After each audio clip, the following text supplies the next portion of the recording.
So, Yeah. so let's get going. Who are you? Tell us a little bit about you for people that don't know you. Feels like that day I first interviewed for Do you remember? It's like, why are you here? When you came Who round, sent you? you came round to sell some wine to me, and halfway through went, by the way, did you get my CV? I did see you had a job going. My name's Stuart, ex-employee, former best employee. Of Riviera Gourmet. Yeah. Yeah. Would we say that? I'd put you high on the list of people that have worked here for that accolade. Yeah. Without question. Top 20. I classify ex-staff as how much I liked them, not how good at their job they were. Good. That You're bodes very high Yeah. on that list. Yeah. keep your list that way then. Yeah. And that's it. That's it for me. Yeah, it's all about whether I like the person, because there's nothing worse than going to work and hating the people you work with. I'd agree with that. Not a lot of fun. Yeah. So, especially in this game. yeah, well, tell us what game are you in, because a lot of people who are watching this won't have a clue who you or I are. Very yet. true. If Very we true. regularly do slots with you, which I'd like to do, because I think we could actually have quite a bit of fun, then maybe people will start knowing a bit more about us. But who are you and what you do? What do you do? My name's Stuart, and I work in yacht provisioning. Sounds fun. It does. Now specifically wine provisioning for yachts, so wine, spirits, and champagne. I'll put that over there a little bit just to make it look a bit neater. There we go. The wires actually hide here as well, but I forgot to do that, and I'm done now with all the problems with the cameras. Let's just continue. What problems? Yeah. There were no problems. We It didn't was record seamless. that bit because we couldn't get the video working. So you do yacht provisioning, and you're really into the wine section. Exactly. So I worked for Damian for a while doing everything, and now I work for a company that specialises in wine, spirits, and champagnes. And you've got that logo on your T-shirt. That's that. So I'll have Vincent to- Frontier. You have to do VSF. reverse video, mirrored image, so people can read it. Otherwise, it'll look like. You could probably still Google it and find it. So, over the years you worked with me, and since you We're worked going at straight VSF, into the Riviera Gourmet years. we're going to get straight into the wine. That's what I think. Well, the reason you're here today, just to give you a little rundown, I really wanted somebody on to talk about wine. Yeah. Because I've got some questions, and I think remember. a lot of people out there have got questions about wine. I'm afraid they're still the same questions you had when I worked for you, but continue. I think people need to hear those questions, so we're going to ask them today because I think a lot of crew want to ask those questions. Maybe not so much owners, but I definitely think crew go, yes, that's a great question. I'd have asked that if I had a wine person in front of me. Yeah. So we're going to talk specifically about wines that I need to know the answers of, because I'm not sure. I've got some other things I want to talk about to do with people in wine. This podcast is called It's Just Conjecture. The reason it's called that is because it's really about opinions. And opinions, people get very upset. Very angry. They get, I'm right, I'm not saying you're right and I'm wrong, you're right. That's not the case. People listening might not agree with me. That's completely okay. I give them permission to be upset. It's cool. I'm not saying I'm right. I'm just saying this is an opinion I might have had, and I'm happy for you to change it today. And you're so confident in your opinions, you built a podcast studio and filmed them and put them on the internet. At cost, considerable cost. So we'll find out how much bullshit that is. And if they'd like you to hear their opinions, they can build their own podcast studio. Yeah. And they can... The cameras aren't cheap. They can crack on if they like. But opinions come at a cost. Yeah. That's what I've worked out over the years. And I don't mean just financially. Mentally and physically, decisions come at a cost. So, first of all, and I sent you a text earlier as well about some subjects that we were going to discuss, and I'll just bring that up on my phone. We've done your background. We've done no background at all. Yes, you worked a bit for me, but we did food provisioning mainly. Now you're working for wine provisioning. You worked for another wine provisioner before me. Yeah, a bit. I get around a bit. How did you get into wine originally? What was it about wine that got you excited and went, oh, wine? It was during my year abroad at university. So you took a year out of real life and went to university for a year. No, it sounded I did a real degree, Damian. In wine?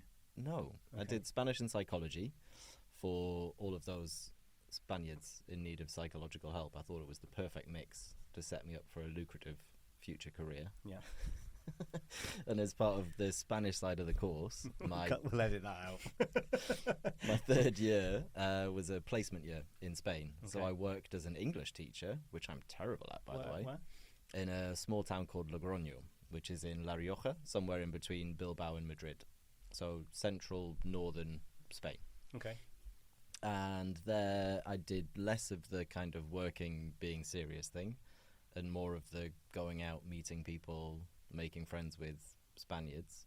And it turns out that when you live in La Rioja, which is the central heart of wine production and the most famous area for wine production in the whole of Spain, pretty much everyone from there is either working in or connected to someone who works in vineyards. Yeah. So meeting up with people for a beer, they'd invite you to their uncle's friend's vineyard for a barbecue on the Saturday. So I was spending my time trotting around vineyards in these beautiful places, having amazing wine, meeting the guys and getting tastes from the barrel, and just thought, it's quite nice, this. So that was your first introduction into wine? Absolutely. So prior to that, I was drinking 6 packs of Castlemaine 4X for a £5 prior to going out and getting leathered at university. Yeah. So, yeah, it was a pretty sizable step up in maturity. What was your favourite drink at university? If you walked into the student union, they went, "What can I get you?" You would have said pretty much snakebite and black. Or It was one of them. Yeah. There was also Wednesday nights at Lancaster University. We'd go to the Carlton in Morecambe.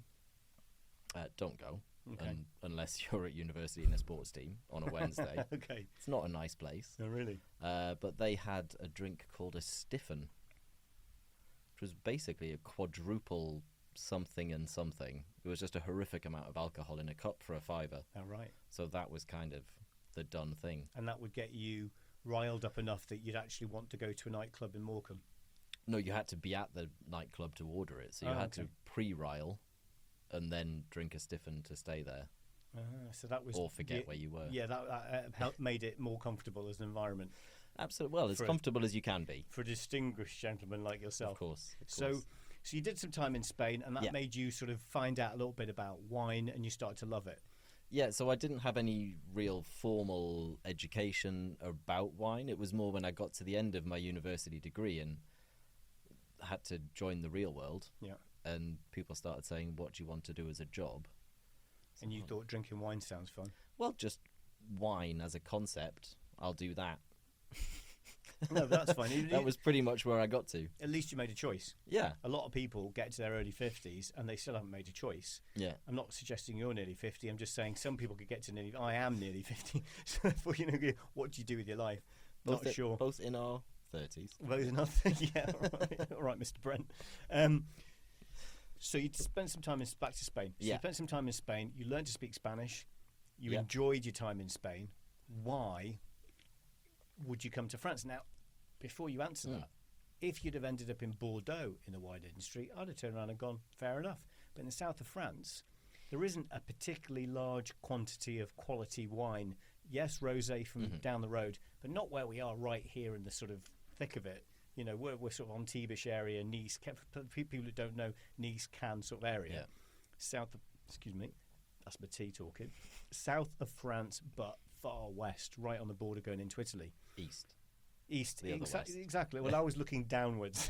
Stayed west. Still west. Still east. So, not a famous wine region, this, is it? No, and certainly not when I arrived, because Provence rosé and that boom around drinking rosé all day is a relatively recent phenomenon. But I didn't come to the south of France necessarily to do wine. I didn't come here straight from university. So from university, I spent a little bit of time in France, in Toulouse. And because I'm ginger, I got work straight away in an Irish bar. Right. Just had to tell people I was Irish and that the job was mine. Yeah. And they went, have you ever been to Ireland? And you went, I've seen it on TV. Yeah. And they went, you're in. I think a grandmother might be Irish. Yeah. Probably. All Scottish. Yeah. All Welsh. It's all in there somewhere. But definitely not English. And then moved to London for 5 years. And I had a lot of friends there, bits of family as well, so it kind of made sense. Bragging about the friend group now, aren't you? Had even more had a lot of friends. Even more when I left. Only 10 million people, had a lot of friends. It's like people that put baby on board on the back of their car, isn't it? Just bragging. I think it's so you don't crash into them. Well, I don't crash into anybody. I don't just drive around and just randomly crash into cars, You do never I? know. No, I mean, I'm going down the road and I'm on the way to the supermarket. I don't just crash into fucking people. And when I see baby on board, go, must be aware of them. It's a brag. I think it's bragging. But you've seen the drivers we used to have. Of course, yeah. But they didn't Give have them- baby on board in the Give back them of as much information as possible. Let them know exactly who they're following. I think a baby on board sign in the back of the car has basically been put there because someone's gone, I can't believe she slept with me. Do you know what I mean? 20 years I've been looking to sleep with somebody, and Carol slept with me, and we ended up having a baby, and I'm putting it in the back of the car. Baby on board. Me, I've been fucking people. That's pretty much what I think it is. So you're moving to the south of France.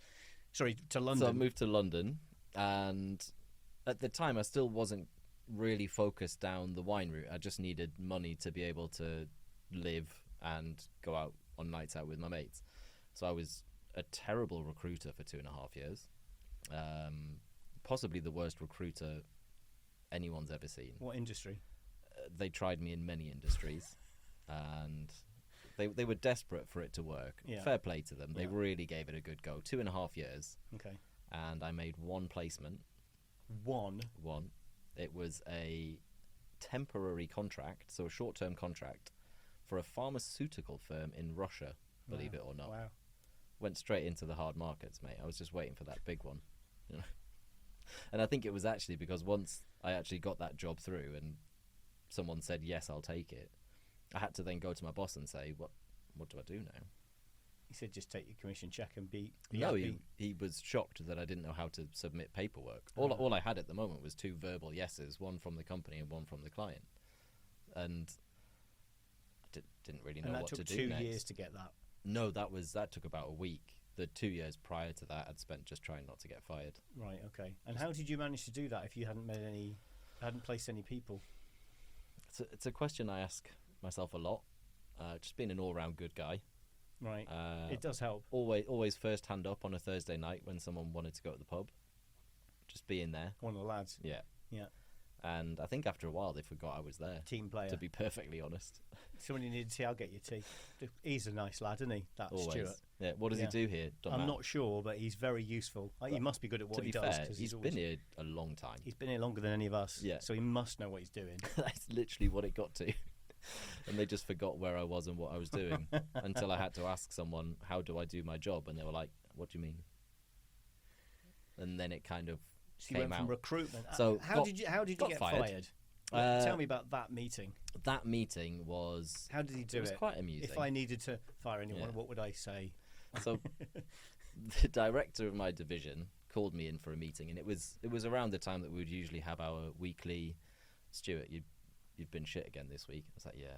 So are you going to do better next week? Maybe. Can I get you a cup of tea, Colin? I'll try.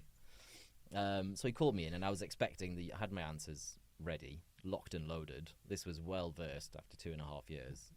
Jobs in the pipeline in Spain, still waiting for those to come through because God knows what they were.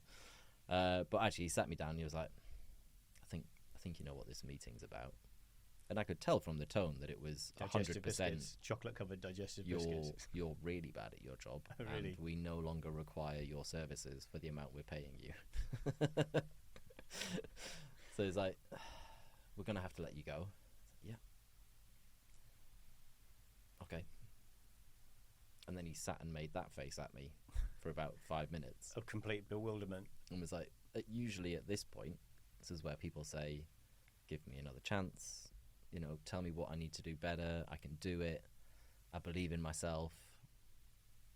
This is the kick up the arse I've needed for 2 years. So I just asked very simply, I just said, would you like me to say those things to you? And he said, well, only if you mean them. So, well, okay. And then he carried on making that slightly shocked face, and he was like, well, let's set aside 25 minutes for this.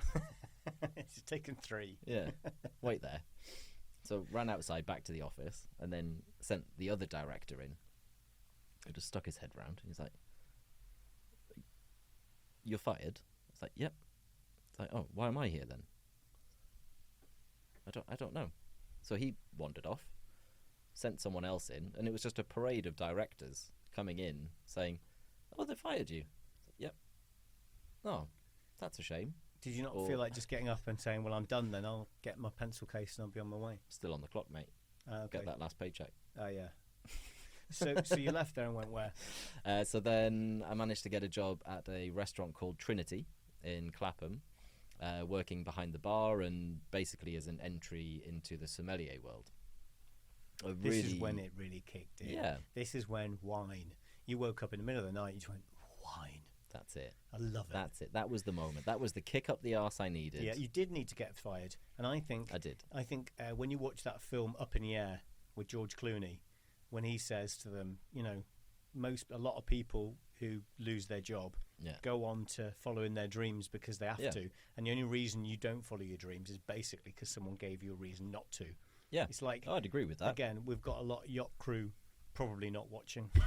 But if they are, then I would have to say to each and every one of them, how much did someone have to pay you to give up on your dreams the first time you moved to a yacht? 100%. Because it's true. Yeah. Somebody says, here's $4,000 a month to do that particular job on a boat, or $6,000 or $8,000, whatever you end up getting paid. And when I see CVs of crew, if you'd paid me $4,000 a month, I'd still be here. You'd still be here. You'd still be just doing FYI. nothing. You'd still be doing what you did at that other company in the UK. People would be going, he must be good because he's still here. Yeah. But a lot of people on their CV. Do you want a tea, by the way? Yeah, and a chocolate digestive. But a lot of people, when you look at their CV, aren't following their dreams. No. They did interior design when they left university, and then all of a sudden they're working as a yacht as a chief stewardess, earning $8,000 maybe a month. Yeah. And they get to 32 and they're like, what the fuck happened to my life? Unless you have that plan in place of, I'm going to go into yachting, let's say, for example, because it pays X amount, and I can set aside half of that every single month. Start a business, buy a house. When I leave in 10 years, I've got my house paid for, and I've got the seed capital to start my own business. Yeah. How many do you think have done that? I know 2. Yeah. No. I've never asked the question either. And no, I haven't. And you don't know what people do when they leave the industry because they've left and they very rarely come back and tell you. Yeah. So you don't really know, do you? But it is very easy to become complacent and lazy, to be perfectly honest. And that's what happened to that job when you were not recruiting, which you were supposed to be doing. I mean, I was complacent. I was also shocking at it. But you could have been good if you'd have gone home, studied more in those days, because you're quite old now, gone to the library maybe and learnt a bit more. Probably wasn't internet. So studied, learnt from your directors and the other people around you. If you really want to succeed in it, you could have. I don't believe the Stuart that I know is lazy, incapable in any shape or form. You didn't enjoy the job, so you didn't put any effort in, and it wasn't of interest to you, so you just didn't go, this is my life. You knew there was something that was going to be more exciting, more fun to do. So that's probably why you didn't put effort in. When you got into the wine thing... That sounds really good, so let's go with that. We'll go with that. So you got into the wine thing at the restaurant and the sommelier side of things and started learning about wine, and you probably went, this is fun. Going to work each day and dealing with that is actually a laugh. That's a good thing, because you found a passion that you enjoy. And although restaurant hours are shocking and it's hard work and draining, it was also really, really fun, because I was literally at that deep end where the chefs would come out and they'd changed a dish at the last minute because they'd run out of something or there was an allergy, and the matched wine that was already picked for that particular meal no longer worked. Yeah. So I would then be under pressure to pull out a different matched wine at the same price point that would actually work better with that dish, that I could then introduce to the guests with the reasoning why. So this kind of on the spot. This is something I will talk about it now because we've led into it. Yeah. Because we're led into it. Wine pairing. Yeah. I think it's all bollocks. That's just my opinion.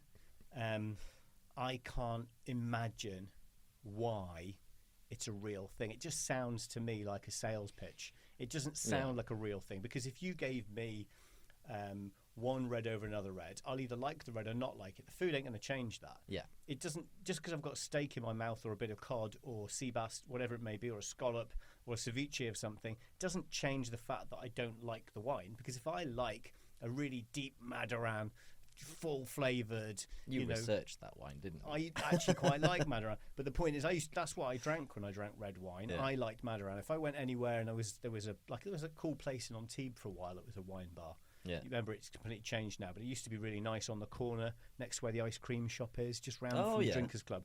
Really nice wine bar, and they had a load of selections. I'd go in there with people, like even when I was boozing, probably not really drinking for the right reasons to enjoy it. I'd have a Madeira. Yeah. I'll have a Madeira. Give us a Madeira. It was nice. I liked it. I liked that full flavour. But when people dissect it and start going, you've got cherry notes and vanilla and all this bullshit. To me, it's just not. It's not a real thing. It's not true. It's just an interpretation from somebody, and it seems disingenuous to me. It seems like someone's bullshitting me. I smell bullshit a mile away. It smells like bullshit. So wine pairing, tell me a bit about it. So there are two very important things that you have to take into consideration. You're absolutely right that if I put a roast chicken in front of you with a nice oaked Chardonnay, if you don't like oaked Chardonnay, you're not going to like it more just because you're eating chicken. So personal preference has a huge part to play. So you should always be aware of that and try to lean into that as well. But there is also a science behind wine pairing.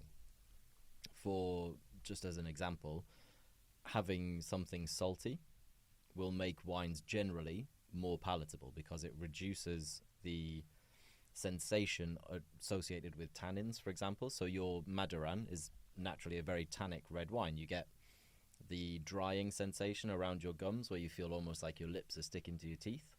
That's actually the effect of high. Exactly. You mean like that? Yeah. Very mature. I'm trying to be My cat insightful does that. here. My cat does that Your sometimes. cat Yeah, does sometimes he gets his lip caught on the dry Stop tooth. giving your cat red wine. And he's sitting there and he looks at me and he goes, I'd love a Madiran right now. Don't give cats Madiran. No, I'm joking. I would never give a cat Madiran. Yeah, but so that gum drying sensation is an effect of the tannins in wine. So higher tannin wines will give more of that effect. Having something salty. What's tannin? Tannin is something that you find in wines that comes typically from grape skins, stalks, and the pips inside the grapes. So they're using the whole thing. Is therefore a better quality? We're barreling wine? Towards No, misunderstanding here. No, I can feel it. No, I'm okay, but that's good because I think a lot of people want to know have these questions on their lips all the time. They're going, I don't really know much about it, and they don't say it because it makes them sound silly. I'm okay with sounding silly. I'm here for everyone else. So if I just take the grape without the skin, take the pips out, don't put the stalks in, which sounds a bit cheap to me. That sounds like the fucking $2.99 wine from Carrefour that I put in my bolognese, to be completely honest with you. If somebody said, this wine's nice, is it made from the stalk? I'll go, fuck off, I'm not interested in your fucking stalks. So tell me, if I just take the grape bit, the nice grape soft bit, The pulp. does that create wine, or do I have to have the skin? You don't have to have the skin. Is a better wine just the quality part of the grape, or is the skin imperative for me creating different flavours? So this is a wine-making choice that every single wine producer has. They all collect grapes which have skins, stalks, pulp, pip. And depending on the kind of wine you want to make and the kind of style of wine the winemaker is looking to create, they will choose how much or how little of the skins and whatever else to use. So, for example, traditionally when you're making a white wine, you don't actually want to use any of the skins, probably not the stalks or the pips either. So what they do is they crush the grapes very gently to release the juice, and it's just the juice that's fermented. So the yeast, they add yeast to it, which turns the natural sugars into alcohol. Okay. I thought they added sugar to make it turn to ferment it, but that's not true. Not allowed, mate. No added sugar. In France or anywhere? There are a couple of areas around the world, in certain New World countries, where you are allowed to add a little bit of sugar. For example, which countries? So, for example, Chile or Argentina. Fake wine. Is it? Would you say if you've added sugar, it's not made the traditional way, therefore it's not really what I'd consider wine? It's always highly regulated. Are there going to be some people from Chile in the wine market going to be, right, let's go and get him? That's not fair. I love Chile. I'm not looking to make any enemies here. As a Spanish speaker as well.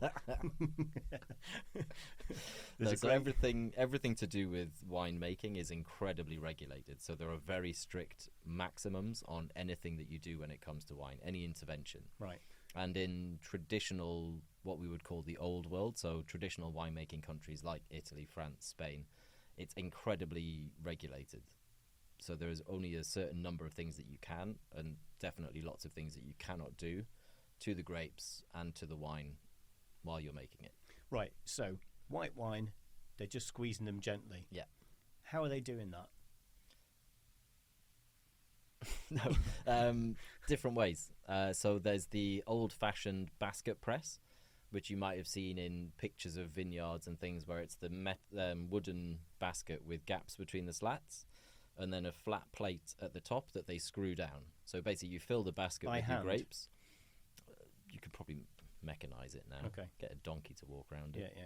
You know, depends how you feel. Very modern. Yeah. Could you go and get the donkeys, please? We're about to juice the grapes. Yeah. And basically, you lower this plate and it crushes the grapes. Right. The initial juice that comes out is going to be the best. It's what you call the free run juice. As you crush it more and more and more, you run the risk of opening the pips inside, which are full of bitter oils. Okay. So you try and minimize that as much as possible. And that's for all white wine? Not orange wine. Sorry? Yeah, it's new. So we've got white, new and red, exciting. pink wine. That's my knowledge. Yeah. And now I've been told there's a fourth category, which is orange wine. It's going to be big, mate. Is it going to be big? No, Let me probably write that not. down in my file of facts. It's a bit of a fad at the moment. Is it actually orange looking? It's a bit more orange than white wine is. What makes it orange? They leave the grape skins in contact with the juice while it's fermenting. Okay. And the grape skins add a little bit of tannin, giving it more structure. Is it going to be big? Well, not big. No. Not Provence Rosé big. Oh, okay. So Provence Rosé is big. But that's not big because it tastes good, is it? It's basically big. Personal preference. But isn't it basic? Oh, look, the whole concept of wine is just Yeah. marketing. That's it, right? There's nothing nice about wine in my book. I don't drink alcohol really now at all. So you could say I'm like a vegan who's having a go at people that eat meat. I'm not. I love meat. I eat meat. I'm not vegan. I've got a leather belt and everything. But I feel very much like I don't want to be that person that stops smoking and when everybody smokes, go, fucking no, you know it's going to kill you. Because it's wrong. And just because I don't drink now doesn't mean that I don't appreciate different alcohols. I love gin, always did. Love the different flavours, love making them fancy, all that bullshit. But with wine, the whole rosé thing shouts to me, how do we get rid of the shit wine that we can't seem to push? And marketing, and I tell you how I know it's marketing to a degree, is because of Brad Pitt and Angelina Jolie. I think they've got a lot to answer for. They've got a lot to answer for, to be honest with you. That's why we're here today. Like, need to have a word. I mean, I've asked him to come on the podcast, and he said to me, huh? Who are you? He was like, how did you get my number? how did you get my number? Angelina gave it to me. He went, oh, did she? So the point is, they bought Miraval, which is a chateau or a vineyard, whatever. Vineyard, wine producer down the coast from that here. was already making shit rosé, and it wasn't. How much was it before they bought it? A bottle of Miraval. I mean, every wine price has gone up recently. No, but let's just be. This is before the big. Let me just have a look at what Miraval. It was significantly cheaper. But I think it would have been 5, 6 euros a bottle. I don't think it was as cheap as that. You don't think so? No. Someone found that funny.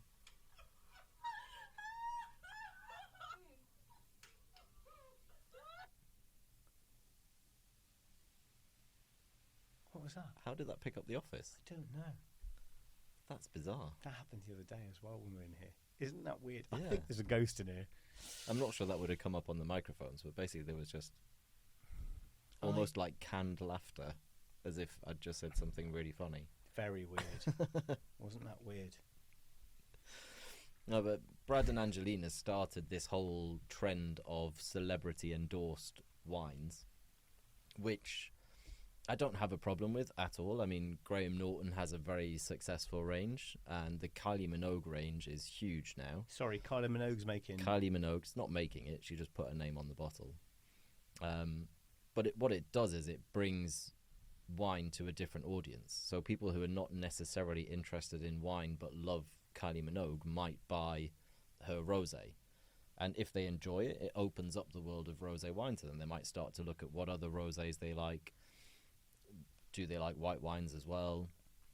I think it's a good road in. And, you know, if it makes some celebrities a few more quid yeah, I for mean, their look, costly divorces, they why bought not? that place for 28 million. Yeah. And they sold all bottles of wine within a few days when they released their first year. Yeah. It's heavily marketed because they bought it. So they've got their name on it. And you see this a lot across the alcohol world. Because I know you're not just a wine guy. You're into all sorts of different alcohol as well, especially with the VSF. You know, George Clooney's got Casamigos, tequila. Then you've got Ryan Reynolds. with Aviation Gin. Yeah. You've got, I can't remember another one I saw. The Rock, who's doing my tits in, to be honest with you. He's everywhere. He's got a tequila as well. Really, I find it a little bit over the top, some of his advertising. I see him on TikTok and Instagram and stuff, and some of it I'm looking at and go, you've got no shame, mate. You've just given up, haven't you? You just literally gone, right, how can we make as much as we possibly can? They've gone, if you do that, you look a bit stupid. You go, I don't really look stupid. What hasn't got my name on it yet? Yeah, what hasn't got my name on it? How can I get out there? I used to love him. I used to think I really respected the way he'd grown his business, his brand, everything about him. I thought, great fucking advert for everybody. But then he went over the top commercially. Right. He got too commercial. There's a couple of things. The tequila thing that he has. If you're listening, Dwayne. If you're listening, have a chat with yourself. But that tequila brand, he promotes it in a way that makes me just go, mate. I think the You're an problem, actor. I think What the are you problem we doing? have with celebrity endorsed or celebrity backed projects is that there is a ceiling to how serious they will ever be taken. Yes. And until they're sold and bought by these big brands who then market them without the celebrity attached, they'll only go so far. There's a huge number of celebrities that invest in or own properties that don't market them through their own personal brand. Yeah. So, for example, there's who's the guy who directed Star Wars? George Lucas. George Lucas. I could tell you Big a standing up George. story about him. He owns a vineyard in Provence. Does he? He makes rosé. He makes rosé. What's it called? It's called Chateau Marguis. And all it says, I'll write that down. tiny little bit on one of the labels, just says from the Skywalker Vineyards. Interesting. That So they all love a bit of alcohol once they've got a few quid to Yeah. burn. I think it's a tax dodge to a degree. I think if you invest your money into something like that, because this happened with an olive oil in Right. Italy with a film director. He made a lot of money. I'm not even going to mention which one it is because I'm not going to diss him on the internet Yeah. because I'm no one. So The Rock gets it. Brad and Angelina. This but director. This director There's a gets lot of away them get it. scot-free. Well, okay, so we made a lot of money from film directing, and he went to his accounts guys and he said, right, look, what am I going to do? I'm going to have to pay huge amounts of tax. And they said, really, you need to invest your money into a business of some sort, and then it can be tax deductible, all this kind of crap. And he ended up buying a oil plantation, a place where they obviously make olive oil. It wasn't particularly good. He heavily marketed it. I mean, massively marketed it. You can see it in 3-star Michelin restaurants now. Yeah. I absolutely guarantee till the day I die that if I had 3 of the world's top chefs here who I know the oil because they've had it on their table at some point, they would not be able to recognize it in a lineup blindfolded. Yeah. They wouldn't be able to recognize it. It has zero flavor, zero taste. I don't care what anyone says. It is low quality. Yeah. Oh, good luck to him. He did well. But it doesn't mean you have to like the product just because it's been financed by in that Someone way. with a personal brand, yeah. Yeah, I'm not saying they don't have the right to do that and save tax. Of course they have. Everyone's got that right. And I'm not disagreeing with them going, you know what, I don't want to pay all this tax. How can I do it? Well, invest in this and you can make it in a different... I get that completely. But it doesn't mean the product's any good. And I tried Miraval Rosé. Yeah. And I compared it one day with somebody. We sat down and we had a bottle of Miraval and a bottle of Whispering Angel. Yeah. They're not comparable, in my opinion. Miraval tasted like dishwater in comparison to Whispering Angel. Yeah. And I'm not a wine person, and I could immediately tell that I'm a food person. So yes, I've got taste buds, and I'm I understand that side of stuff. I taste a lot of olive oils, but I didn't think Miraval. I mean, how much is it now? 20, 30, what is it? 25 euros a fucking bottle? Still doing this year's price list. I don't know. No, but how much is it if you went down to a wine shop and bought it? Yeah, you'd be looking at, depending on the wine shop, 20s to 30s per bottle. Yeah, for a bottle of Miraval. Yeah. I can't tell you that I think it's worth anywhere near that. You could buy a bottle of Mateus, the Portuguese. Love a bit of Mateus. Yeah, it's all right, isn't it? You can buy that from the supermarket here. I think it's €7 or something, and I think that's much better. But it's personal preference. So Mateus Rosé is naturally slightly sweet. Yeah. And lower in alcohol, so that appeals to a certain kind of drinker. Miraval, on the other hand, is part of this whole Provence Rosé boom, where basically the least amount of colour and character you can put into the rosé, the better. It almost seems. Yeah. So the light. Yeah, I get that because so they come out being it's vaguely pink. Whispering Angel's quite light coloured as well, isn't it? Yeah, relatively. It's not dark like a Damian Knight. And I've noticed actually in the last couple. It's funny you should say that because I've noticed Damian Knight colour getting lighter in the last few years. Heard it here first. You heard it here first. I've noticed when I was buying that for people 10 years ago. Yeah. It was quite pink. Yeah. Proper rosé. But now, and maybe they still do that particular bottle because I know Damian Knight do lots of different types, don't they? But I've noticed when I see the Damian Knight label now, the bottles are getting lighter and lighter and lighter. So that's quite interesting you say that because I subconsciously noticed that. But the trend is now going, conversely, it's going the other way now. So now that rosé has reached almost peak saturation, I mean, people are drinking it in the States, in the UK, in it's America. Massive. Even the Yanks. Oh my God. Even the Yanks They're are drinking on it. rosé. Yeah. What with so their burgers? everything. With their Kentucky Fried Chicken. With or their, brisket. And with brisket, their barbecued beef. But now that everyone is kind of used to drinking rosé, people are starting to look for more interesting, more characterful rosés again. So you'll start to see more of a trend towards using oak aging or darker coloured, more intensely flavoured.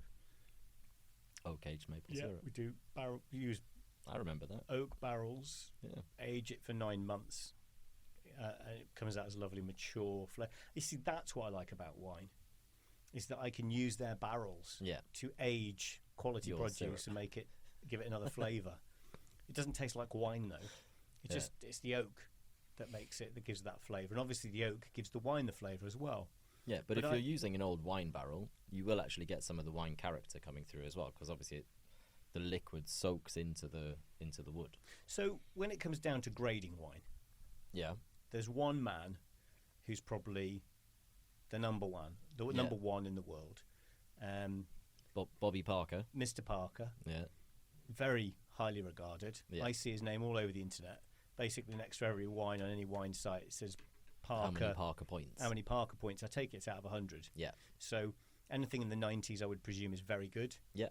Mid 90s is fantastic. Mm-hmm. Probably some of the best wine you can buy. And then a high 90 would be almost impossible to find. I doubt what's his highest grade he's ever given? Hundreds. He's given hundreds. Yeah. So we quite Give often... me 3 wines that he's given hundreds to. Specific vintages. Tell me the wines. Well, and the year, yeah. Wines in the year. You didn't tell me this was a test. This is bullshit. This is a trap. You've got your phone if you're a bit if you don't know. No, so there's loads. Honestly, 100 point is not. It's not rare. Is it not? Not as rare as you would think. From him.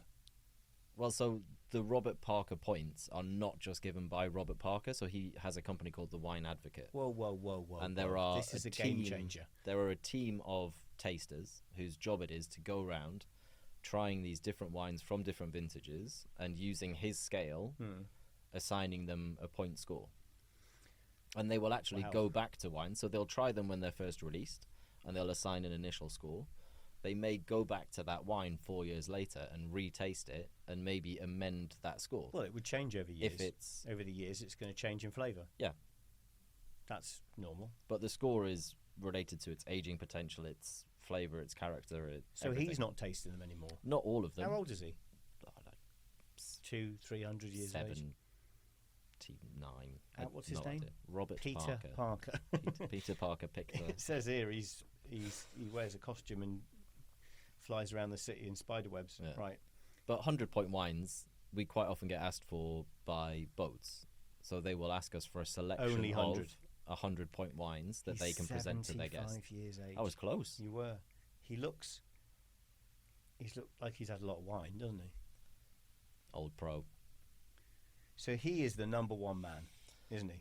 He's probably the most recognizable reference if the wine score is something that's important to you. Wow. Yeah. Is the wine score important? Not Or is to that me like, personally. Is that like going on to Netflix and seeing a movie and going on to Internet Movie Database to check it out and going, well, who's been rating this? Yeah. I mean, it's like if you only watch films that have got a good score on Rotten Tomatoes or... I mean, I won't watch a movie that isn't over a 6 on Internet Movie Database. I can never say the initials, the acronym. IMDb. There you go. I always get it wrong. But if it's 6 or more, depending, I'll give it a chance. If it's over 7, I could probably a good movie. If it's over 8, I'm definitely watching it, unless it's one of those, So then the wine things. I'm not into that. Parker scores would probably be quite important to you in terms of directing your choice. 100%. Yeah. I mean, if you're gonna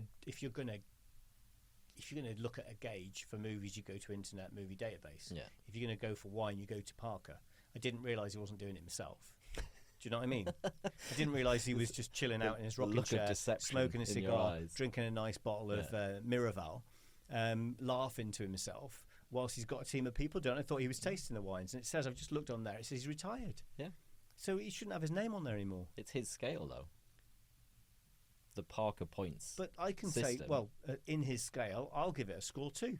Get Damian points. And who can tell me I'm wrong? It's only his opinion, isn't it? Get the Instagram. We'll start an app. Damian points. We'll do it together because you know more about wine than me. So we can do 2. We could do 2. Compare every wine. One from somebody who knows about wine, and one from somebody who knows nothing about wine. I think I can bullshit about. I've done it at parties when I've gone to these snazzy functions. Ooh, wine. Yeah, and I've gone. Oh, that's got a cheeky bouquet, isn't it?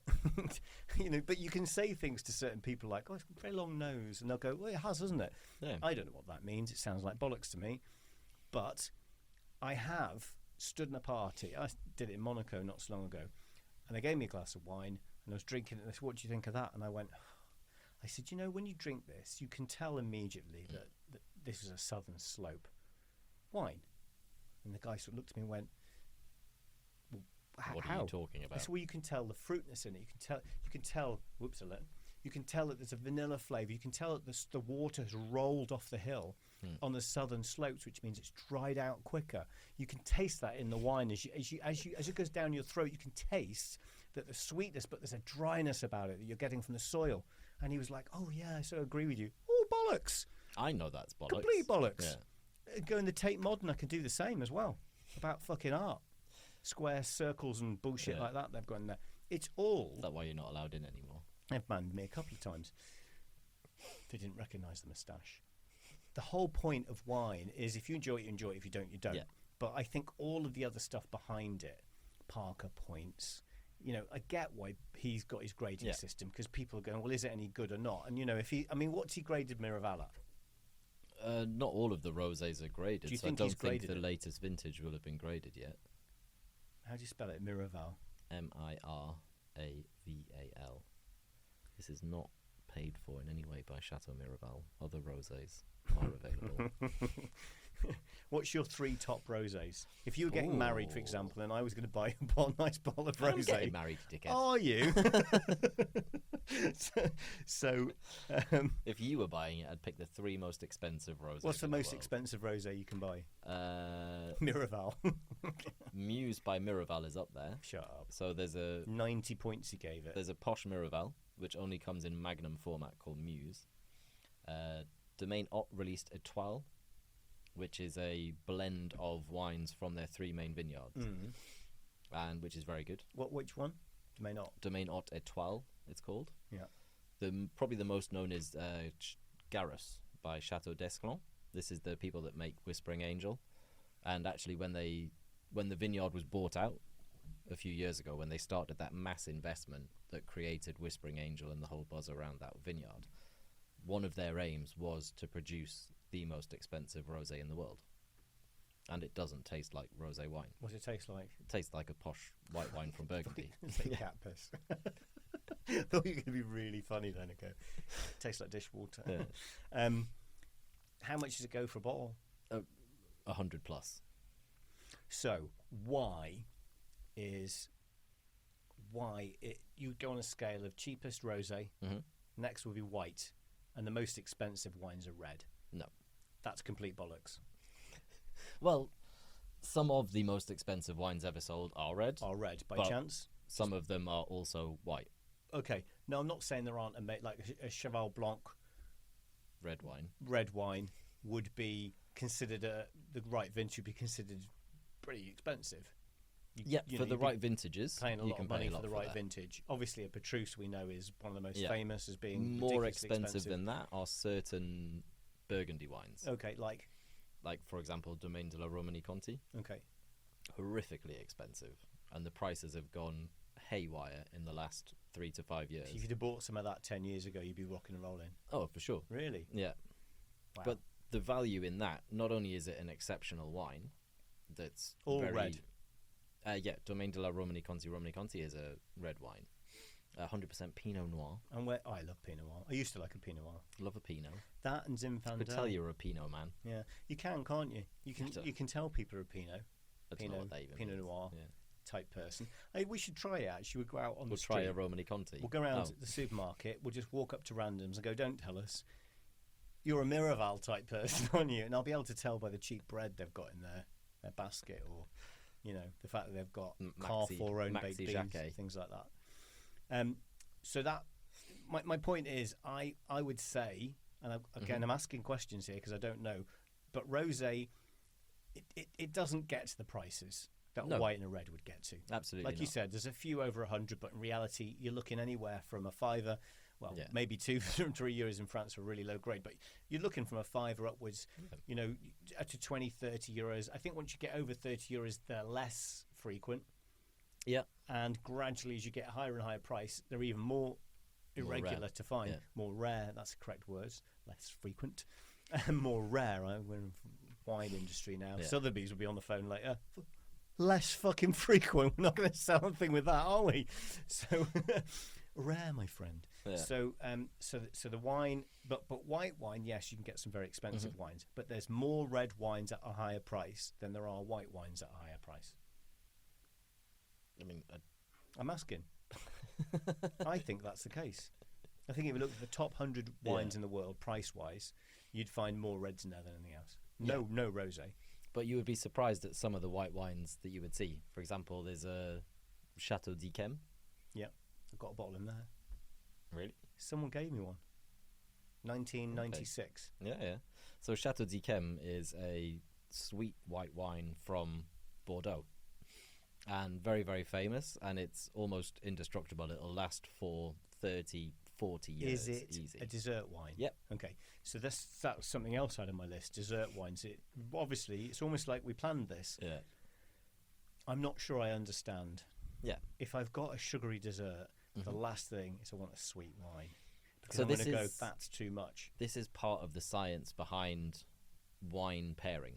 Okay. So there are some things where when you look at it on the surface, it doesn't make sense. Yeah. But actually the science behind it does. So for example, if you're eating something highly acidic, like goat's cheese, for example, or anything tomato based, like pizzas, pastas, things like that. Umami based. Not umami. Ignore umami. You're confusing the issue. Well, here. tomatoes on a pizza has got umami in it. So. We're focusing on the acid, Damian. One thing at a time. And if you added mushrooms, you've got even more umami. Can't. Just way off track again. Okay. Stick with the goat's cheese. I'll stick with the goat's cheese. So, acidic goat's cheese. Yeah. What you actually want to balance that out is a wine that's high in acidity. So why? Because the perception, if you drink something high in acidity, the baseline of acid perception in your mouth is elevated. So eating something acidic afterwards, it will actually appear or feel less acidic than if you just had water. Wow, that's absolutely crazy. Yeah. Is so that how that's they're doing the wine pairing? Yeah. So Well, I that's, think they've got it all wrong. well, you don't work in Well, wine. if you're so cooking, shush. if you're a chef and you're cooking food, any chef listening to this will tell you that if you've got too much salt in something, you don't go bang a bit of salt in their water, let them to down that first. They won't fucking realise I've put too much salt in the food. It's against everything a chef would ever do. Yeah. If you've got too much of something there, you don't add it to that. You actually make food pairing almost would be opposite. Yeah. So you've got a balance. So it's balance is not adding more of something that you can already taste. So you're not adding the wine to the food. It's like you say, look, let's give them acidic wine because they won't know the food shit. It's like...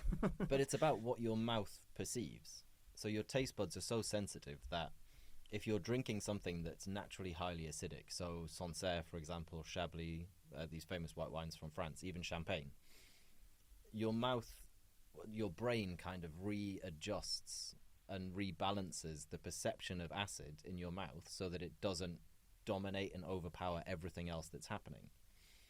So if your normal acid perception is up here, let's say, this is really hard to explain. I'm not sure I'm doing a very good job at it. And you're doing fine. So your normal goat's cheese perception is here on the acid scale. You drink a wine that's already here. And when you eat goat's cheese after that, you're almost picking up the acid at this level. I completely understand the concept. Yeah. I think it's the makes brain is tricking itself into yes that. And it's the same with the amount of sugar. So having a dessert wine that's high in sugar will make your dessert taste less sweet. Yes. All understood. Very easy for me to understand that concept. I just don't agree that that's what you should be doing when you're pairing a wine. I'm not giving you or I shouldn't be giving, in my opinion, I shouldn't be giving somebody a wine so they don't know that the dessert's as sugary as it is. If I'm having a dessert, the reason I'm having a dessert, if I'm having a proper dessert, is because I want the sugarness there. I don't want to drink a wine that makes me think, well, that's not very sweet, that dessert, is it? Because I've just, if you, it's like, for example, if I, like when I was stopped having sugar, like I used to have 2 teaspoons of sugar in a coffee in the morning, for example, right? Yeah. Obviously, that's insane. Completely insane. And as I started to reduce it, I didn't just go, right, I'm not having any sugar, because then you taste it, it's too bitter, you can't drink it. You go, well, I prefer not to have coffee. So what you do is you gradually reduce it over a period of weeks so that you actually get to a point where if somebody gave you a spoonful of sugar in your coffee, you go, I can't drink it, it's too sweet. Even though a month earlier you were drinking it with 2. It's all about perception. It's all about what you're used to. If you're used to it being extremely sweet, then you need it to be sweet. Otherwise, you go, there's nothing in it. It's like a yogurt. If you're eating a yogurt with 10% fat in it, like a Greek yogurt, normal Greek yogurt had 10% fat. If I gave you a Greek yogurt with 0% fat, and you used to love your Greek yogurt, the reason you loved it was because it was sweet. Yeah, probably. If you have the other one, you're going, I can't. I need to put some honey in it. Yeah. So you end up buying 0% yogurt, putting honey in it to make it sweeter. You might as well just have bought the other one, to be completely honest with you. So I think it's kind of against how I would pair wine. Yeah. What we should try. Maybe it's because I was talking about it from the perspective of the wine. A nice cheesecake. Yeah. You know, key lime pie, something like that, quite sweet. Yeah. What I should, because it's got condensed milk in that, of course, isn't it, to make the base. So what I would then do is maybe give you a wine that isn't sweet. It's almost the opposite scale. Yeah. So to balance them together. But the problem with that is, I was talking about it from the perspective of the wine, but the same is true from the perspective of the food. So eating something high in sugar will make the wine appear less sweet, which means that you get all of the flavors associated with your Chateau d'Yquem, for example. Or Tokai. I wouldn't open it. Sell it, mate. Sell it. Make a fortune. In 30 years. People will be crying out for that bottle in 30 years. They'll be like, I need a 1996. I've got one. There you go. We'll take that to the bank. It won't be enough. It won't be enough, will it, for my retirement, to be completely honest with you? Not for more of these podcast studios.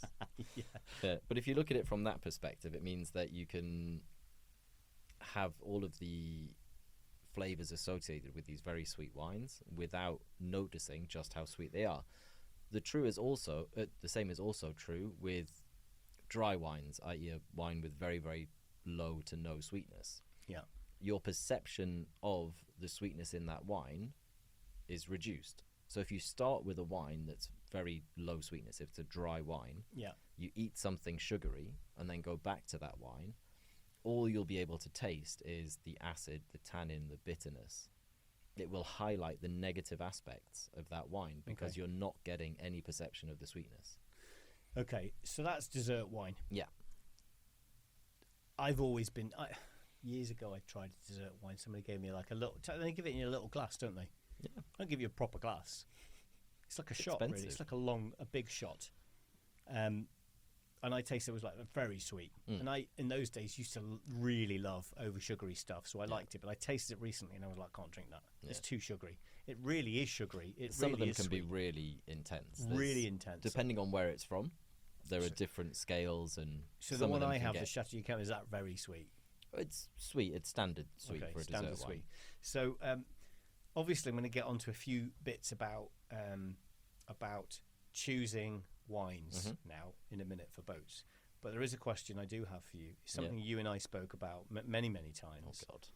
And I'd like you to explain, because I think a lot of people out there will find this ridiculous question, but I think some people go, yes. You see, the worrying thing is, There's a despite lot. that introduction, I'm still not sure which question this is. Very simple.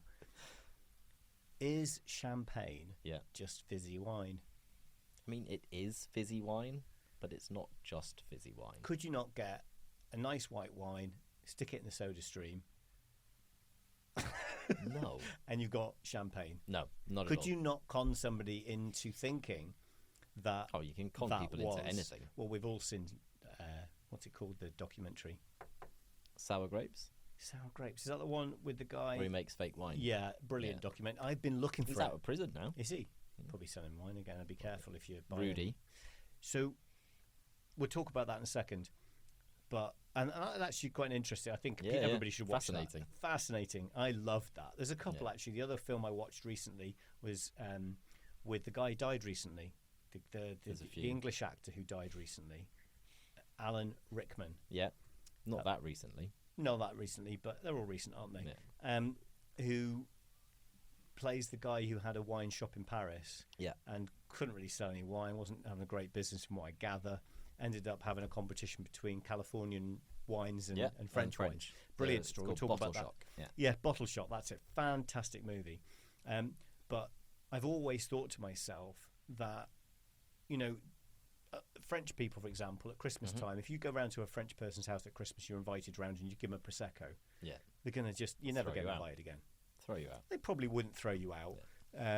They'd make sure that they said thank you. They're very pleasant, of course, but they wouldn't invite you again, that's for Yeah. sure. French people give French people champagne at Christmas. It's normal. English people give English Of people course, champagne. no, as no, well. but I'm saying in France, it's the drink. Yeah. It's, you know, I remember making a Christmas cake for one of my suppliers years ago, proper traditional British, English, whatever, Christmas Yeah. cake. I spent probably 2 months doing the usual business, made it in October, pricking it, putting the brandy in at once Yeah. every 2 or 3 weeks. They were fantastic, I won't deny it. But I gave one to my supplier, and after Christmas I was the butcher. I went back to see him, and I said, how was the cake? He went, I'd have preferred a bottle of whiskey. I was just like, fucking spent hours making that. I put so much love and care into that cake, and Should have got a Miraval. you should have got my bottle of Miraval. So, but French people love to receive champagne. It's kind of the thing that you just take round to someone's house at Christmas time. Is if you take champagne, it's a win. If you are watching this and you're not French, and you're going to anybody's house at Christmas and New Year, at any of that period of time, if you take a bottle of champagne to a French person, they're going to go, fuck yeah, you got your shit together, mate. Yeah. If you take a Prosecco, they're going to go, arsehole. Yeah. They're not going to like that. I'm not saying in Italy you could probably get away with Prosecco, but tell me how are they getting the fizz in it? Yeah, How so are they to making a what certain champagne? extent, Prosecco and Champagne are apples and oranges. They are both sparkling One's made wine. with apples and one's made with one's made with oranges. apples and wine. Sounds a bit like a sangria you're talking about. No, the production method is very, very different. Yeah. So Champagne has a very specific method of production, Yeah. which is they make a white wine or red wine, and then there's blending, blah, blah, blah. They make a wine. So you can make a champagne. Okay. Don't think about it. All right. I've realised it was going way too Far deep. too quickly. So they make a wine, that is low in alcohol Yeah. and high in acidity. Okay. Step one. They make it high in acidity by using the skin. No. Good guess, though. Okay. So acidity is naturally found in the grapes. Okay. If you're in Champagne, you're in quite a northern European climate, so it's quite cool. As the grapes are growing in the Champagne region, while they're maturing, the level of sugar that's in the grape is going up, and the level of acidity that's in the grape is coming down, which is why when you eat unripe fruit, it's not very sweet and it's highly acidic. So they're picking the grapes when they're not as ripe. Yeah, let's say yes. Is that not true? I mean, there's a level of ripeness that they reach on purpose, And then where they're waiting for the amount of sugar to be pretty much spot on and the amount of acidity to be just right. That? You look at the juice through a special machine that basically shows you. Okay. Yeah. It's like a chemical composition of the grape. Yeah, so it's the level of refraction through and various other techniques that they check throughout the season to check where the grapes are in ripeness. So depending on the weather, the temperature and things like that, one year they may pick the grapes in September or late September, another year maybe early or late October. Yeah, depending absolutely on right. Okay. Yeah, if it's been a particularly sunny year. Have I got the months right? Yeah. Okay. If it's been a particularly sunny, hot year, the grapes will have ripened faster. If it's been a cold, overcast year, they'll have ripened slower. Right, okay. There's lots of different variables that come Very into similar play. for olives, by the way. Yeah, pretty much any. I think grapes and olives are so closely connected that it's ridiculous, you know, because if you, a lot of... the base concepts are the same. Very similar. So if you taste a bitter olive oil, I don't mean peppery, I mean bitter. If you taste an olive oil and it's very bitter, it's because it's probably been picked, the olives itself were probably picked when they were quite unripe. Yeah. Because that's got more bitterness in them.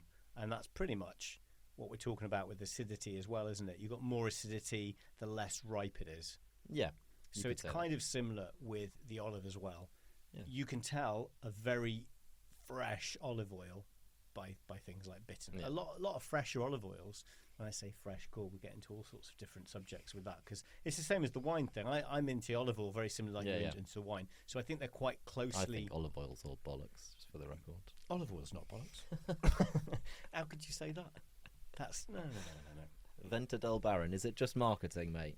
Well, they don't market it for a kickoff, so it couldn't be, could it? I mean, most people have never heard of it. If I hadn't driven down there and gone through every fucking olive grove there was and tasted every olive, the yachting industry would never have heard about Venta del Baron. So the only reason other people are selling that is because I drove down there, went to see the maker, walked around the fucking olive groves, olive yard, tasted it, said to him, wow, this is amazing, this is fucking outstanding, I want to buy it, started selling it to yachts, and everyone jumped on the bandwagon. So fine, no problem, I have no problem with that. It's a compliment. I do sound a bit angry, but the anger is joy. Impassioned. It's passion, joy, let's just call it that way.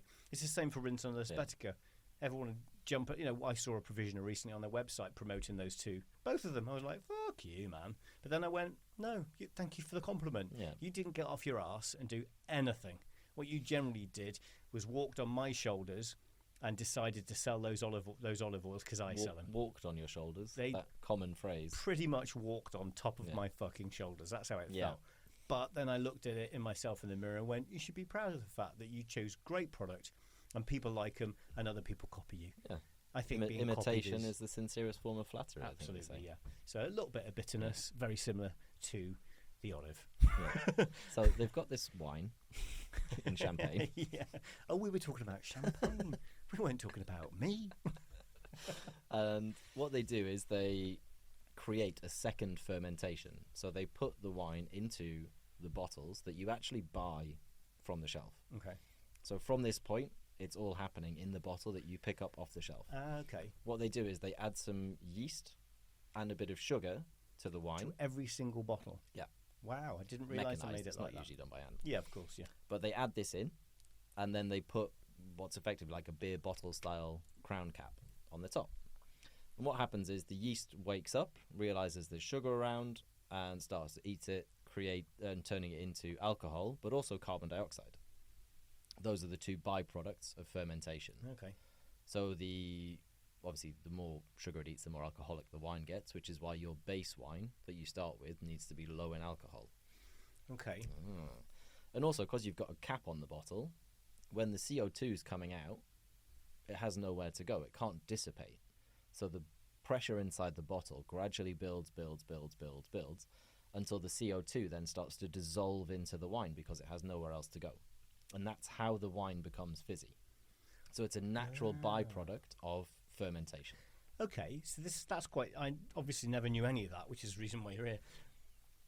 I notice when I try a less expensive champagne, it almost feels like the bubbles are bigger.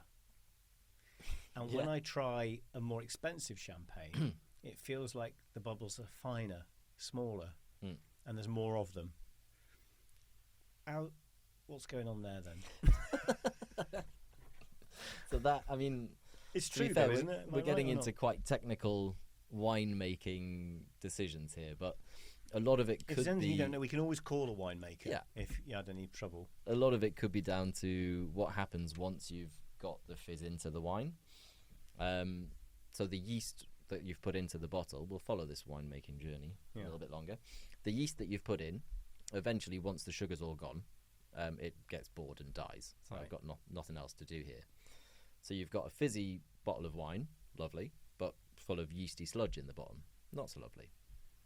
So what they do is traditionally this was all done by hand. They slowly and bit by bit turn the bottles until they are vertical. So by twisting and raising the bottle ever so slightly each day, the big bits of yeast gradually catch all of the smaller particles of yeast until you've got beautiful clear wine and a little sludgy cork. I've never found that at the bottom of champagne. Because I'm not finished yet. Okay. Stop jumping in. So this is a process called riddling or remuage, and they've got these big tables, and it was someone's job literally to do that, to twist and lift a bottle, every single bottle, once a day. It's a very boring job. It's quite often done mechanically now.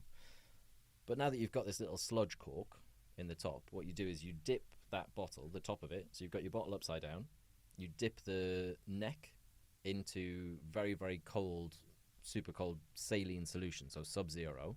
And what it does is it freezes the sludge in the neck of the bottle. Then, because you've got all of this pressure built up inside the bottle from dissolving all of that CO2 into the wine, when you pop the cap off the bottle, it fires the sludge cork out. So you've got all of the yeast out of your bottle, and you've got lovely clear champagne ready to go. This is the traditional way. They still do it like this now. Okay. And good fact, fun fact for you. This is why champagne traditionally comes with a long foil neck. Because during this process, when they were taking the caps off and removing the yeast, or as if Jean-Luc had a few pastis the day before, quite a lot of champagne might pop out before he manages to get the cork in. He's got to take the cork out, take the shit out, and put the cork back in. Yeah, so then there's a process of you can add what they call liqueur de dosage, which is, at this point, this is where you decide whether you're making a dry, a demi-sec, so a brut, a demi-sec, a brut nature, what style of champagne you're creating. You can add a little bit of sugar at this point, and then you put your cork in, all good to go.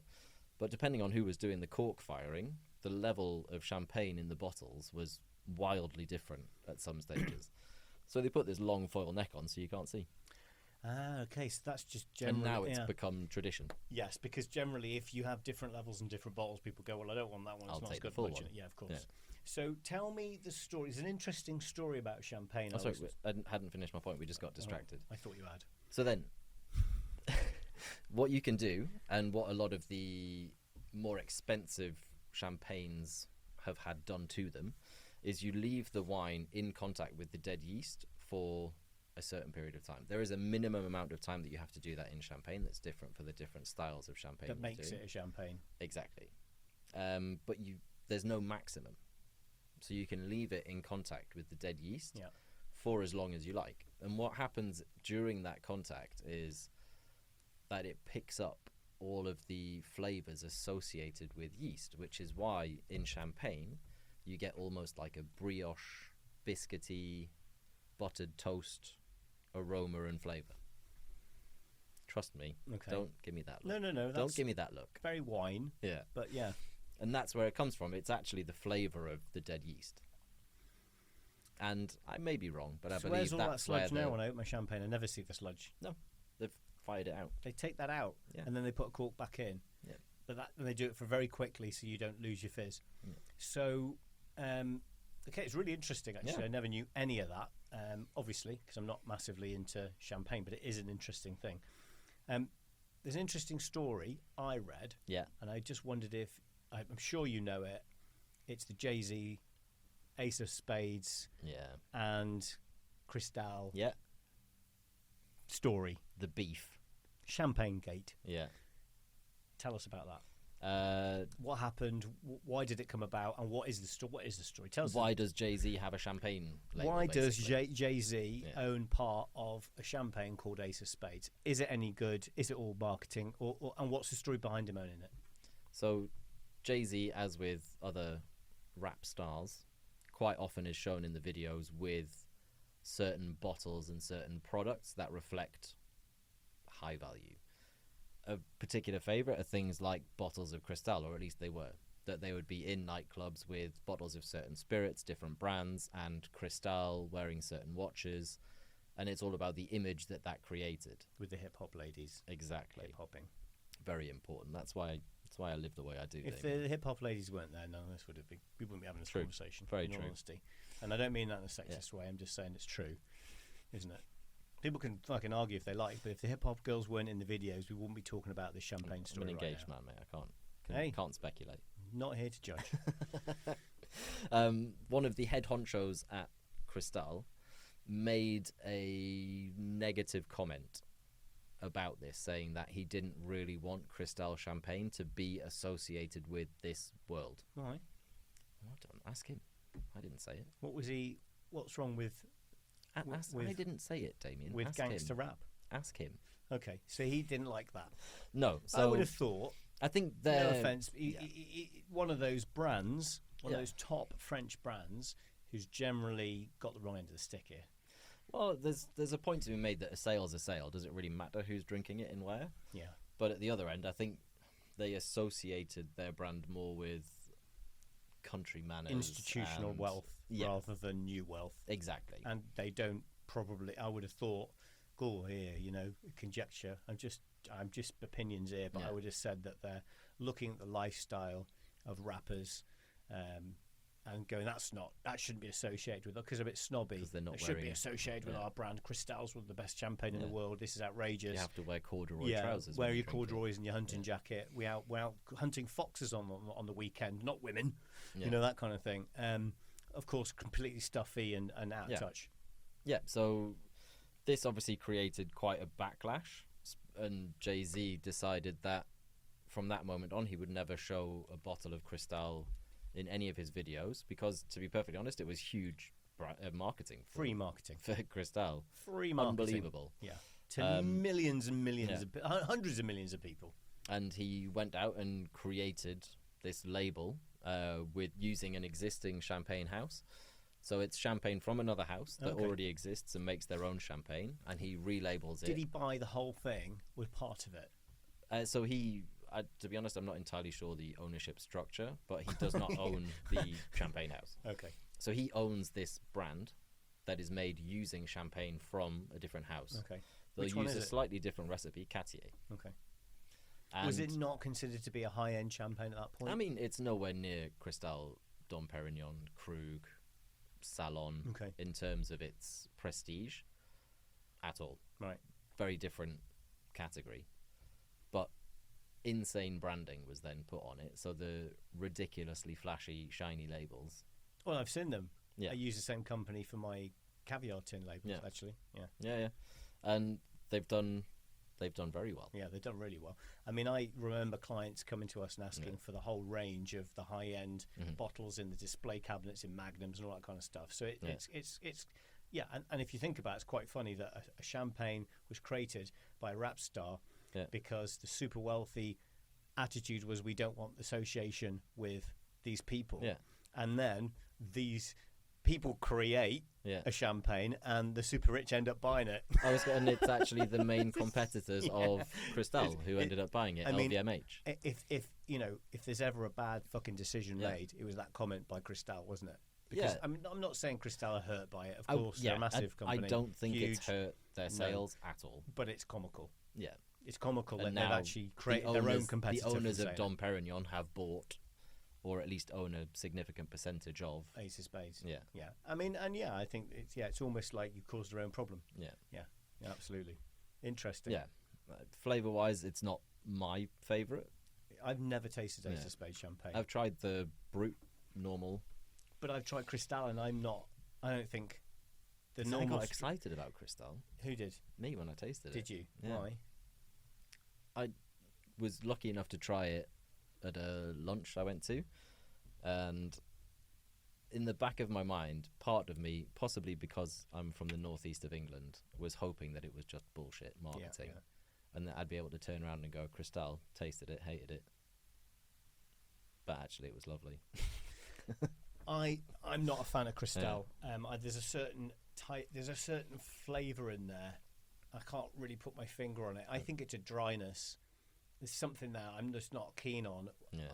And you may criticise me for this next comment, but I actually really like a nice vintage Dom Perignon. Yeah. That's what that to me is the flavour I like. It's more, I feel the bubbles. For me, the bubbles are more fine in a There's a difference in Dom Perignon. brand style. Yeah, 100%. I prefer Dom Perignon. If I had a choice, I'd go, well, I'll have the Dom Perignon, please. Having said that, I haven't tasted a Krug. I know Madonna loves her Krug Rosé. Does. That was provided for a party once. With a lot of Krug for a party I had an order, and someone said to me, Madonna's a massive fan of Krug Rosé. And I was like, okay, is she coming? They wouldn't tell me. Well, Krug's one of those funny ones. It's always mentioned in those top. Yeah. And what it's are the expensive. best? What are the best champagnes in the world? It's always up there in the top 5, top 3. But for Krug, it's more a Krug Rosé. No, not necessarily. You don't think so? No, there's different Krugs. So there's a basic white, there's specific vintage whites. There's even single vineyard champagnes that are incredibly expensive. Okay. Well, they're more sort of private label. No. So it's under the Krug label. Okay. But they only use grapes from a specific vineyard plot, so production is very limited, and they're very highly sought after. But it doesn't really have the same market penetration in yachting as Cristal and Dom Perignon. It doesn't, I agree. Dom Perignon's on pretty much every single order we send out. Ordered more than any other champagne without question. 100%. So I've got a question about, I mean, we're going to get probably into the yachting side of it a bit more now. We've talked about wines and long noses and stuff. What does that mean when someone says it's got a long nose? No one says that. People from you. do say that. They say it's got a cheeky bouquet and stuff, but I never really understand what that means. Is it just bullshit? So when people talk about the nose on a wine, it's what it smells like. Okay, that's so just the word for describing its smell. Very smelly. People don't say long. What do they say? It's got a nice nose or a fruity nose or or exuberant nose. What does cheeky bouquet mean? Cheeky bouquets, whatever you want it to mean. It's just bullshit. Yeah. Okay. People don't say a long nose. I've heard someone say it's got a long nose. Finish. If someone said long nose, you got bullshitted by a bullshitter. Oh, okay. Yeah, that's definitely happened. What does a long finish mean? So the nose is the smell, just from the glass. The finish is how long the flavors linger on your palate after you've swallowed the wine. So the aftertaste. Yeah, but not specifically the effects of the acidity or the tannins, the actual flavors, how long they linger for on the palate. So if it's a flavour that I don't like or a flavour I do like, exactly. I could say it's got a long finish. Yeah. So you could very similar to the word ça va in French, because ça va doesn't mean good, I'm all right, does it? Yeah. If I say to you, and you've had an absolutely fantastic day, and I see you go, oh, ça va, Stuart, you'll go, oh, ça va, oui. That's ça va. Yeah. But then there's also, you've had a terrible fucking day, and I go, hey, ça va, Stuart, and you go, oh, ça va. Generally, it's how you say it. So I could say, that's got a long finish on it, hasn't it? That would almost be like not pleasant. But I go, oh, that's got a long finish. I mean, you can it's all add about how you more, say it, isn't it? Emphasis on it. No, you can just use more words. You're not limited to just talking about how long the finish is. No, but I can. No one's going to say that's taken you some time to finish. How's that wine? But describe it to me only in terms of the length of its finish. That's not a question that's ever been asked. Maybe we should do that as a scale. So instead of Parker notes, we could do an alternative thing. How does that finish make you feel? Yeah, finish points. Yeah, 100, long finish.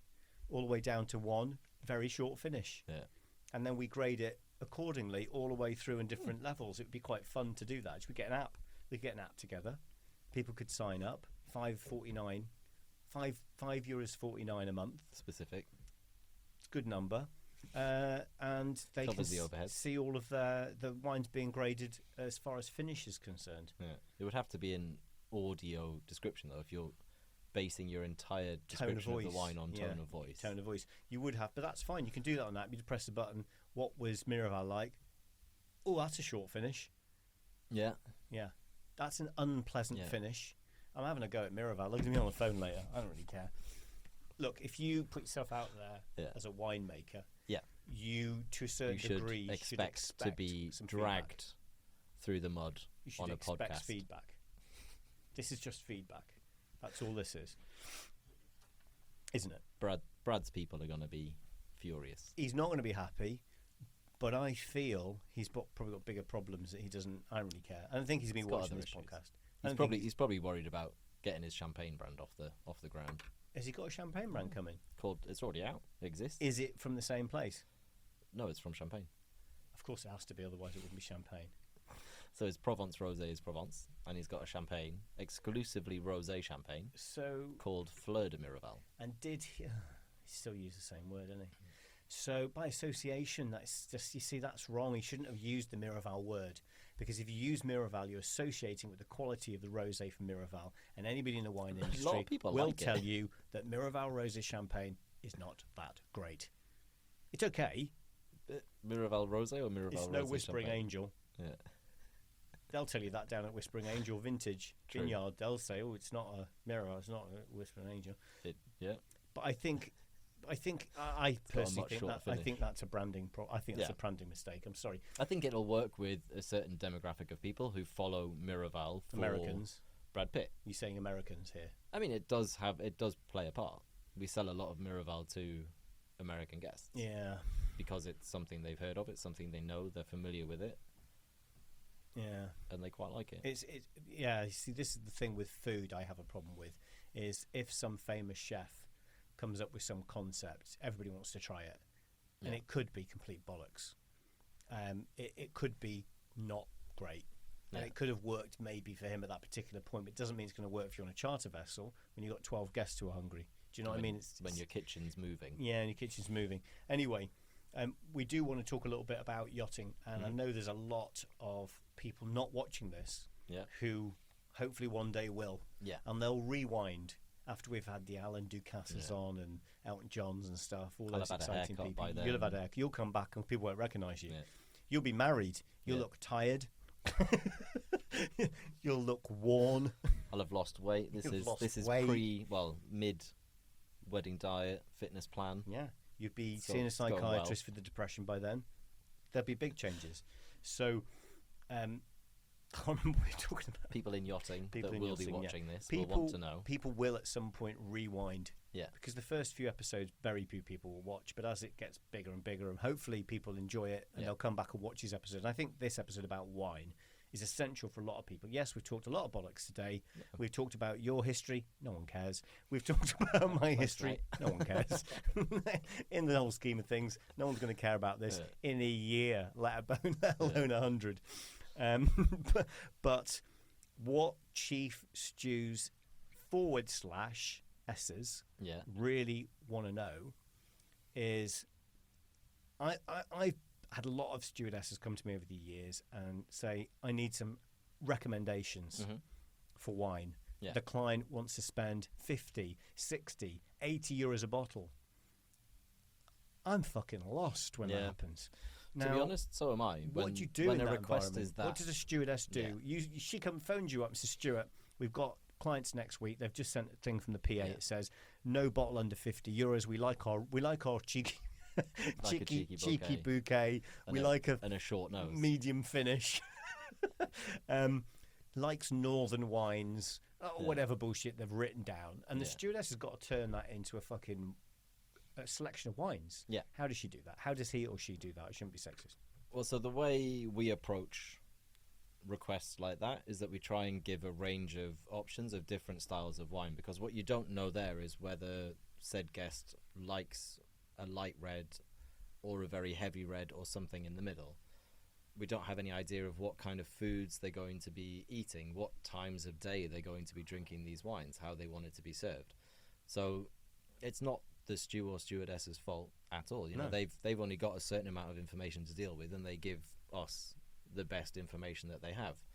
So what I do, I take the price points and I'll give maybe a couple of light wines, a couple of medium wines, a couple of darker wines with a little bit of a description about each, so that the stewardess or stew knows what they're talking about when they're discussing it with the guest, but also in case the guest doesn't really know either. If they're wines that they're not particularly familiar with, you know, that little short descriptor can be a massive help. So you've got a couple of lighter reds from known regions, so like let's say a red Burgundy. You'd throw a Bordeaux in there, something from the Rhone Valley, probably throw in an American red as well, just to try and cover as many bases as possible. And we do the same with the whites and possibly the rosés as well. And then from there, you actually put it back into the guest's hand and you say, this is what's available. Which of these do you prefer? But with a very condensed list of options. So would you recommend a selection of French and Italian and Spanish if they've given you no concept, no idea, and the stewardess doesn't have any idea on country of origin? You've only got a price point to work from and say red wine. Yeah. Would you always put in French, Italian, and then maybe a cheeky Spanish? Spanish more so now, less so before, because Spanish wines are becoming more known and more appreciated. They're not any better though, are they? They're the same wine that they had. Spanish wine's always been great. Exactly, but people didn't really know. And it's been critically undervalued. That's the same for all Spanish food, to be completely honest with you. I think this is the thing. If you look at Italy, they market amazing. They can have some real shit, they market it, and people love it for that. Spanish, I don't think, have the skill of marketing the Italians do. And that's why I think a lot of food from Spain isn't well known, but is absolutely kick-ass. So if you're looking for fantastic stuff, you can get better value from Spain because the price isn't as high. Is that the same for wine?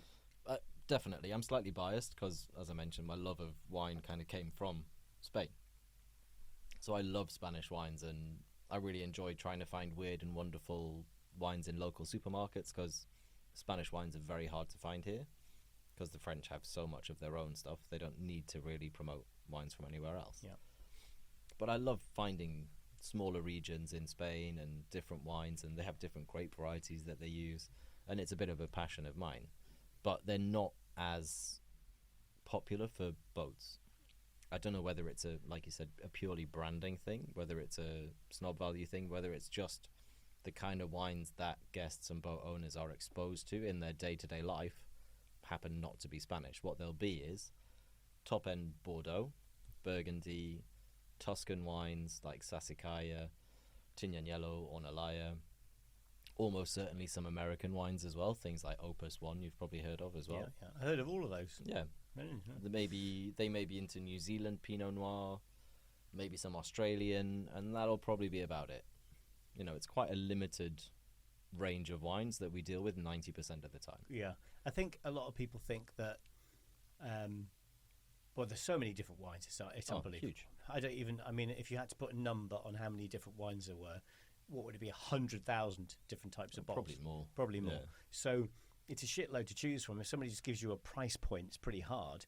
So therefore, I would have thought you'd be able to have your usual go-to wine selections that pretty much people would have heard of, like you said, the Opus Ones and the Taglianellos and stuff like that, because those are ones they're going to have heard before, seen in nice restaurants, have drunk, been given as gifts. So it's something that's familiar, and familiarity with food and wine is probably the most important thing. Absolutely. And what we try and base it on is what people are going to be look for specifically for a yacht order on their yacht holiday. What they're going to be doing is drinking wine in the middle of a hot day out in the ocean. What are they going to be eating? It'll be a lot of seafood, lighter dishes.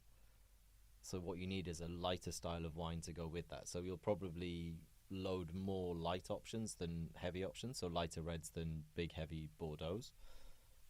And you've just got to kind of gamble. If it's the stew or stewardess that's having to make the final decision, you know, You just got to give them good info. Yeah, and Yeah. they've got to try and do the best they can with that. But I would always suggest throwing it back to the guest or the guest representative. Get ultimate deniability. Yeah. Absolutely. How do you But get also, that? yeah, try and... I mean, it's not a hard question. Here's a list of 12 wines. Which ones do you want to drink next week on your boat holiday? Yeah. I don't think they call it a boat holiday. I do. I don't think they're on the fucking canal. But hey. So that brings you to Rosie another and point: Jim style. storage of wine. Yeah. Now, over the years, I've heard all sorts of stuff about this. You should never move the wine. If you're storing wine as a professional company, it's not moved at all. It's kept in that right temperature. Boats Yeah. move. Temperatures change. What is the solution to that on a boat? Yeah, I mean, if you want to keep a very high quality wine in a good it's really condition hard for a long 'cause time. if you were trying to design, from an objective point of view, the worst possible location for a bottle of wine, it would probably look a lot like a yacht. Yeah. Okay. And Okay.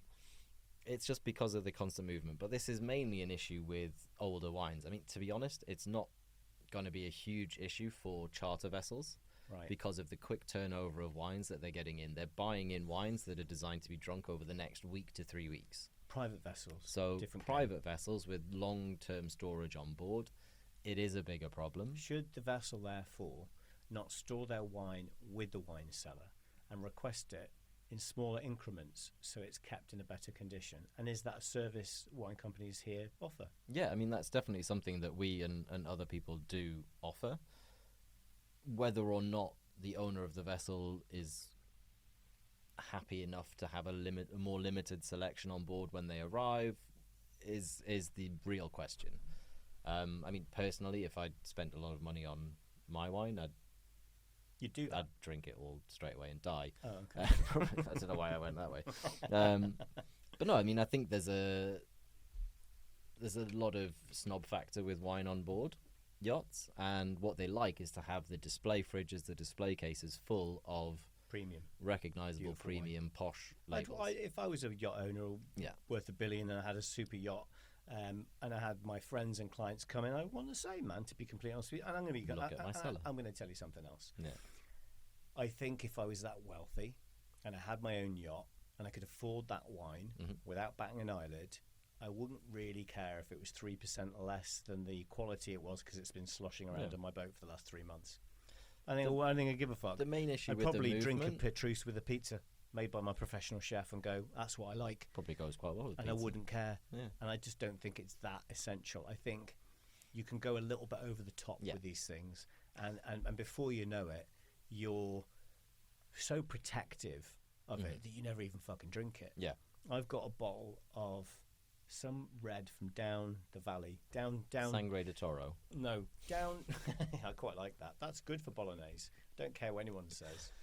And you get a free plastic bull. Yeah, free plastic bull on the side. No, there's a really nice wine. It was advertised sort of recently. What was it called? I bought a case of 6 of them in Metro back in 2010. 2006 vintage. It's a South of France red wine, probably one of the most well-known, famous ones. I'd been out with a chef for dinner. We'd had a bottle. He'd chosen it. It was beautiful, and I was like, I want some of that. And I knew my dad was coming over for his birthday the next May, and I was in How's his internet? His internet's good. His internet is good. I mean, that's a private thing, isn't it, between you and me? Really, That was a very odd personal joke that has let's tell stood people. The stead so of, you and I stood were the test out, of time. You were out in the van one. We had a few funny things happening in the van. We can't talk about the other one because it's a famous person who rang, and we can't discuss that. Oh yeah. If you remember, that was good. and you were sitting quiet in the van going, "Oh, it's hilarious." But yeah. We're in the van and we're driving. I can't remember, fruit and veg or something one morning. Going to check the fruit and veg order. Going to look at the bottom of tomatoes. Bad mood. Yeah. And as we're driving there, the phone rings and I press the button. It's my dad, and he goes, "I just want to call you." Well, what did he say? He says, "I want to call you and tell you I've got 158 megabytes a second on my internet this morning." You wouldn't believe my bandwidth this morning. Yeah. And that was it. It literally went. Don't want to stop you. I know you're busy. Upload speed, download speed. Apart from that, everything's great. Yeah, and then he went. Have a good day, lads. and he put the phone down. Yeah. And I carried on driving, and you just looked at me and went, what was that all about? Yeah. And I just cried laughing. It's such a weird thing for someone to phone you up and tell you about. No, his internet speed is good. He's got fibre now in Thailand, so he's very happy with that. But yeah, what we talking about? Why did we get onto? Because your dad was coming round. You bought some red wine. So I bought this red wine, and we had a bottle of it. And over the years, all 5 have gone, and I've got 1 left. And I was on my phone the other day, and it came up as an advert on Instagram. They're always watching. Yeah, they are. I don't know how they would know I've got that wine. They're trying to sell a case of 6 for €750, and that was a 2018. Yeah. And I've got a 2006. 2006 was a good year, wasn't it, for red wine? If I remember rightly. I mean, not every single red wine in the world. No, in France, I think there was a good temperature, and the red wines came out good. Yeah, I mean, it'll vary region by region. Tell me. Let's do that. What makes it a good year? No, we'll do that in a minute. Tell me, what are the top vintage years considered globally by wine experts to be the best years for red wine? From which specific region? Well, look, we're going into Ask the right questions. Detail here. Yeah. I'm saying... because it's wildly different. The reason why a year is a good year in Bordeaux, for example, is because of the amount of rainfall during sunshine, temperature, during the growing period, everything. I get it. The breeze that happened on that Wednesday in June. Yeah, I get it. Which is not the same breeze that happened in Burgundy. So you can have a very good year in Bordeaux, an all right year in Burgundy, and a shit year in the south of France. You've made your point. Thanks. Northern France. What, like Petrus? What Ask considered to be Robert okay? Parker. Petrus. Ask Robert if Parker. I rang him, he'd fucking tell me. He'd know. You're a wine expert. Tell me, what years? If I saw Petrus, what years am I looking for? I heard 1982 is the number 1. Right. The problem with a 1982 now Petrus. is that you're talking about a very mature wine, which is not to everyone's tastes. I'm talking about money here. If I go down a car boot sale and someone's got a case of 1982... 1990? 1990, good year, write that down. 95 to a lesser extent, All right, ish. 99 and 2000. Yeah. 2010. Not 206. No. Because I'd mentioned I have a 206 wine earlier. Is that not south of France? Red. Give me a price. I don't want to buy it. I don't want it. Okay. 2010. Yeah. 2009 was good as well. 2009 as well. Okay. Yeah. So I mean, but it depends on the sub-region and... The reason I'm asking this is steward on the boat, and they've just got onto their new vessel. Yeah. And they're having a wander around, and they've gone, I need to check the wine, and I'm going to have a look at that because that's going to come up at some point. And they see these vintage years in red wines, in a French wine, for example. They're going to be, I want them to know these things. If I see a 1990, I look, well, okay, that's a fucking nice wine. We should be careful with that. 2010's good. And then and then if they see something that's dog shit somebody sold them years ago to the boat, they should go, well, that's for when they're all pissed and they don't care anymore. I can bang those ones out. Yeah, I mean, I'm making this sound. I'm making this sound weird. It's a good bang out that wine, but I'm saying it's a good starting point for that. But also, what you've got to appreciate is that a 2017 Petrus will taste wildly different to a 1990. No. Of course, I'm talking about value. Yeah, value-wise. But it's not just about the value. When you're talking about serving wine on board a vessel, the owner will have a specific taste for a certain type of wine. Some people will like very mature wines. Some people will like arguably too young wines. What do you like? Whatever's open, mate. What have you got? You just drink anything. What you got? Right. 2006. Yeah. Southern French Red. You like that? That might be in your wedding nearby. package. But you've always got to bear in mind that taste for wine is hugely subjective. I mean, it brings it back to the Parker points and rating systems as well.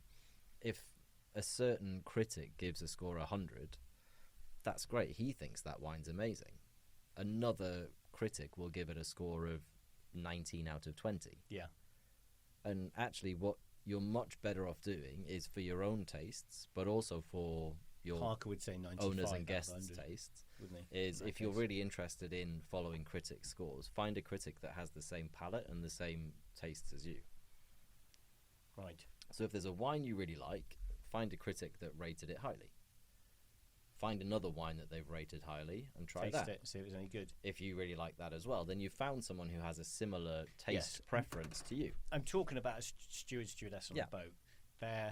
If they want to know about wine, I think we've given them a reasonably decent rundown on Scattergun shotgun approach to wine. They're gonna have to listen to the whole thing because it's all over the place. There's gems just nestled. There is some interesting information. There's some good information that when they're standing out on deck and they've got their clients there at midnight and they want to open something special and they can bullshit them about fucking tannins and stuff. I think that's great. I think everybody should have that knowledge. I know they do wine courses. I don't think any wine course even comes close to what we've touched today. What would they learn on a basic? Well, as a qualified wine course teacher, I wondered when that was going to come out. No, there are different. As a qualified bullshitter. There are different certifications available. The most widely known outside of yachting is WSET. So that is the one that I would recommend any stew go for. Level 1, 2, what is it? How does it work? So it's level 1, 2, 3, diploma, master of wine. Right, so level 1. Yeah. How long does that take to get? It takes a day. Right, so that's no problem. What does it cost? And it depends who you go through. Well, are we talking 100, 600? What? Literally, I never set the pricing. Do you taste wine? I'm not a money man. I'm not. No. Yeah, you do taste wine. You taste wine. And you also, in level 1, you go into quite a lot of practical detail with food and wine pairing. Okay. So that's where there's a set exercise which teaches you the effects of salt, acidity, spice, fat, various other things, and how it affects your perception of wine afterwards. You've got that certificate. Yeah, it's in the bag. In your file. Yeah. Does that get you a job on a boat? Does it help get you a job on a boat? It would probably help. Completely worthless in reality?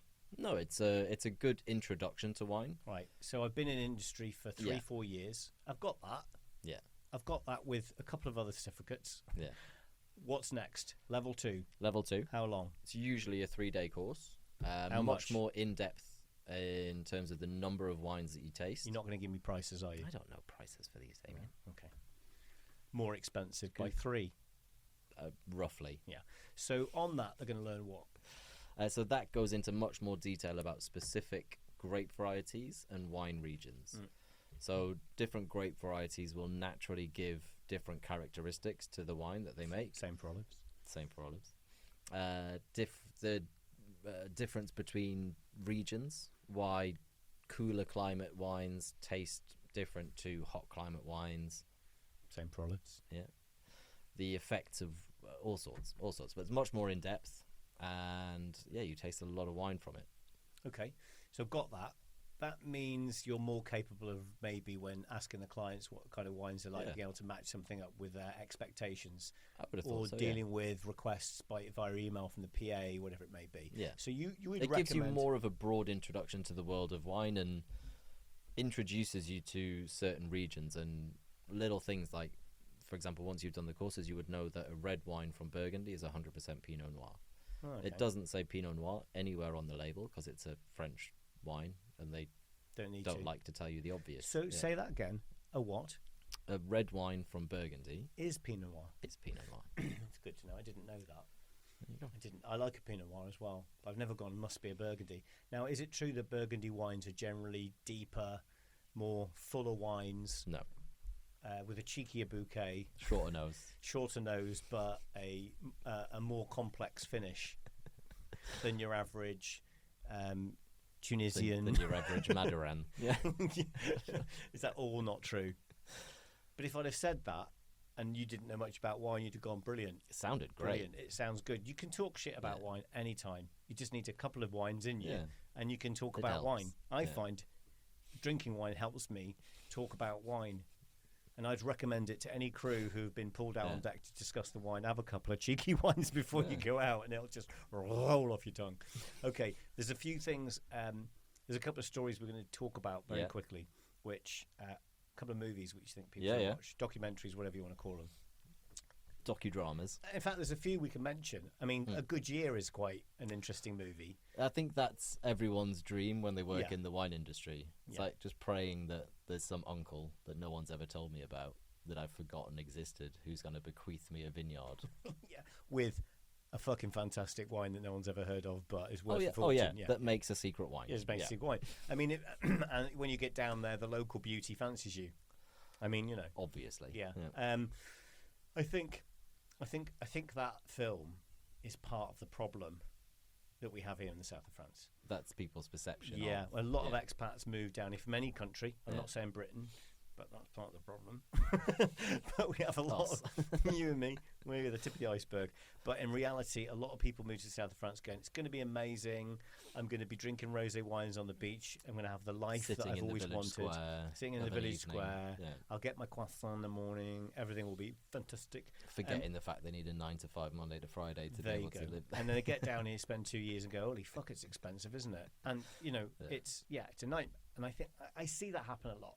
But A Good Year is a great feel-good movie about wine that makes people love wine, I think, even more. I think so, yeah. I really think it sells the dream. The atmosphere, even when they go to where it takes her out for dinner, and they go to that place, the guy on the stage singing with the backdrop, where it rains? And it starts raining. I mean, it's such a fantastic scene from a movie. It's fantastic. It really gives you the romance of the south of France, Provence, and wine. Yeah. If you ever wonder what should I have a drink, should I drink anything tonight? Watch that movie, then have a wine. I'd say, because it's a perfect film. But there's a few other movies and documentaries which I'd never heard of. Somebody, I think Worthy you may, of note. Maybe, huh? Worthy of note. Yeah, you told me about Somme. No, I've not seen that one. That one's good. The one with the two guys that go on stag do to California. Sideways. Yeah. Absolutely fantastic. And he's got a thing about Merlot. Yeah. And now I read somewhere that he turns to the guy and goes, I don't want to fucking talk about Merlot anymore, or something like that. I can't even remember the line, to be fair.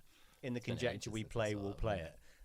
Apparently, Merlot sales dropped globally by 30% after that movie. But only in wines that say Merlot on the label. Yes. Like Petrus, for example, is predominantly Merlot. Oh, is it really? Yeah. But Petrus didn't go down, did it? Of course it didn't, because it's Petrus. So this it's is not quite Merlot, interesting. It's Petrus. You're saying if it's Burgundy, it's a Pinot Noir. Yeah. Where's Petrus from? From Bordeaux. So that's from Bordeaux.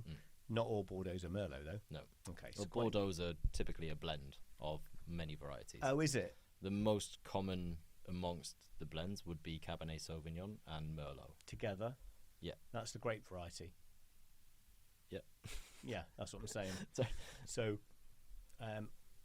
So when I try a beautiful Muscat grape in October-ish, September, October, they're beautiful, small, very dark black, very flavoursome grapes. They don't make the best wine, do they? Yeah, you could say that. But you would have tasted, it and go, wow, it's not that it's amazing. bad I find a Muscat wine is just so thick. It's like treacle almost in comparison to some other wines when I drink it. If you're talking about something like Muscat de Baume de Venise, that's actually a fortified wine made using Muscat. So it's a very sweet, high in alcohol wine. Goes really well with melon and Parma ham. But it's not a dry wine that's been made using that grape. So it's a very specific expression of what that grape can do. And that's probably why it felt thicker, because of the higher sugar content and the high alcohol content. It's like a builder's tea with 6 sugars. Yeah. You know, it's thick, isn't it? I think that's how they market it. Yeah, they do. I think they do market it like that. It's like a pot of Tetleys just sit your spoon up and it doesn't move. I don't know how we got back into that. Yeah, we were talking about Merlot. But yeah, the sideways when he made that comment about Merlot. What does he say?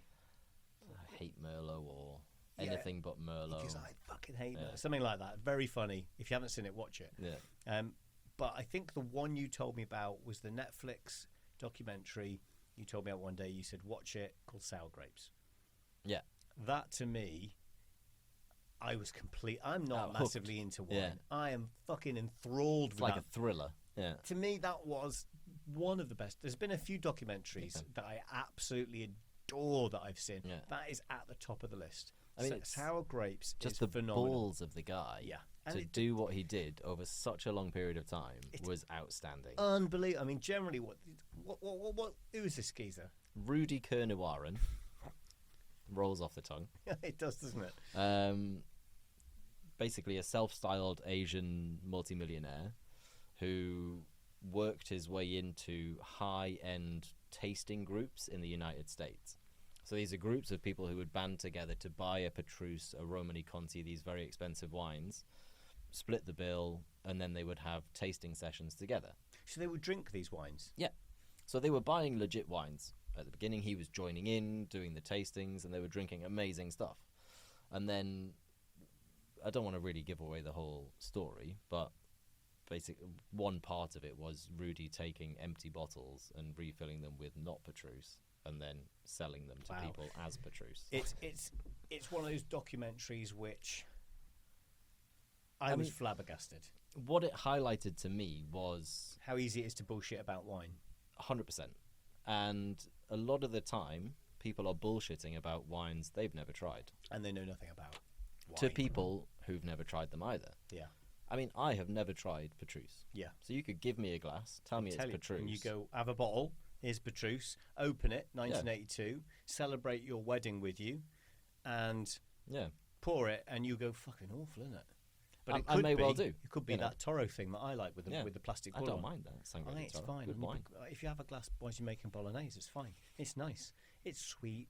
It's not too powerful. It doesn't make you go, oh, fuck, that's whiny, isn't it? We're also not sponsored by Sangre de Toro. We're not sponsored, but you never know. One day. We're open to sponsorship. We're open. Either, well, who have we had a go at today? Miraval are out. Miraval aren't going to be on the phone anytime soon. I think, what's it called? Kylie Minogue's probably out. Toro you had a bit one? Of a go at her. Toro. What's it called? The one with the plastic ball? Sangre de Toro. Yeah, it's fantastic. Yeah. It's a drinkable wine. Yeah. And if you don't have $1 billion in the bank and you just want a nice, easy red wine to watch a fucking movie and have a pizza, that's the one you go to. It's €5 in the fucking shops. Chill out. Don't get your fucking panties in a twist and have to be buying €30 bottle of wine. You don't have to. That's the point. But so that's the whole point we were talking about. That if someone gave me a glass and if it tasted like a Bordeaux from that kind of area from that kind of year, I'd probably be like, oh, okay, that probably is what Petrus tastes like. Because if you have no exposure to it before, you have no frame of reference. And it's a huge issue now in the spirit, wine, champagne world. Because as wine is becoming more popular in specifically the Asian markets, there are huge, almost untapped potential for big spirits brands, champagne brands and wines. Yes, but there's only so much going around. There is only so much going around. This is the problem. You can only squeeze a grape so hard. Yeah. And eventually there'll be nothing left. Yeah. So there's only so much land in France. Yeah. So the French wines, therefore, that are produced, that are any good quality ones, are just going to go up in price. They can't go anywhere apart from that because, as you rightly mentioned, all over Asia, people are starting to have bigger business, more money. They're becoming more, I wouldn't say westernized, they're doing it in a completely different way. Yeah. But even India, look at India, there's 1.5 billion people. The percentage of people with a few quid in their pocket doesn't need to be very high. Yeah. And same in China. If they buy one bottle of Bordeaux each. Yeah, do you know what I mean? It's huge, going to disrupt the global market. Huge growth. So, is this the reason why getting a bottle of Dom Perignon's fucking a challenge right now? Why can I not get Dom Perignon very easily? If a client phones me and says, I need 60 bottles, it's a fucking challenge. Yeah, so you touched on the first point, which is that Champagne's slightly different, so let's use Petrus as an example, or Burgundy. They have a specific area of land that they can grow grapes on. There's a maximum number of grapes they can have per vines, that they can have per hectare. And in French, Spanish, Italian law, there's also a maximum amount of wine you can make per hectare of land that you have. Okay. To try, the aim being to make sure that people are making the best wine possible, not just as much shit as they can. So there is a finite resource every single year. So your Petrus 2006, you start with 25,000 bottles. When they're gone, they're gone. You can't go back in 2020 and make more. We're talking scarcity here, aren't we? It's Absolutely. simple as that, scarcity. And in some, you have better years than others. So in some years, you'll be able to make more wine. In some years, specifically in places like Burgundy, are having a huge issue with this at the moment. You can get affected by heavy hailstorms that damage grapes. The frosts, there were those famous pictures of the torches and the fires being lit throughout the Burgundy vineyards to try and protect the vines from frost damage. I mean, there are some places that have lost 80% of their crop in the last 2 years. So this is why the prices are rising so high. So they have specifically Burgundy, it's a big issue. But They it's have fuel costs as well much- for farming as well. Yeah, I mean, all everything's these more things come into expensive, it. but yeah. they have much less to sell, and the popularity is doing nothing but grow. So once those wines from those vintages have been drunk, you can't go back and make more. But I came up with I did a bit of research online. You've solved it. No, No. I've not solved it. I've got a bigger problem. All right. I think there's a bit of a scam going on. Uh-oh. I'm going to be honest with you. I calculated, and I'm not going to give you the figures, not live, Yeah. but I calculated how much land there is that can produce champagne and how much they can produce. Yeah. And I've come up with the figures that there's more being produced than they could produce, are capable of producing in Champagne. Now, that to me sounds a bit dodgy. If you can only produce champagne from that champagne, were to be true, then yeah, I that think would be there is a horrific. possibility that if you look at how many champagnes are out there and how many litres of champagne are being Yeah. produced, it far exceeds the amount of litres of champagne that can produce on that line, on that land.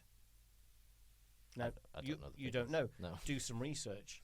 It's just my opinion. I'm not saying I'm right. Yeah. I'm just saying it seems. Conjecture, It you could say. I could have my figures completely wrong. I'm not a Yeah. mathematician, and I'm not a wine person. I think I proved that today. But what I would say Covered that. is that I'm a numbers guy, Yeah. and I find there must be some a part of this equation I'm missing, because it doesn't seem to me that the amount of champagne that's produced Yeah. could possibly be produced and be called champagne that's being produced from that region. So, what's the rules? The area is Yeah. specified. It's a specific geographical area. It can't be changed. No. Has it been changed over the years? I mean, it can be changed, but in French law, it's very difficult to change anything.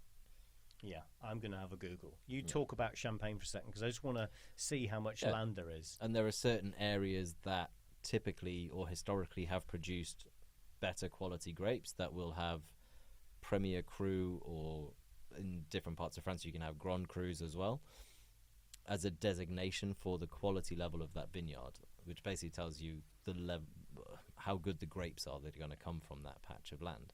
There are different parcels that have these different quality levels, but it's all very geographically delineated.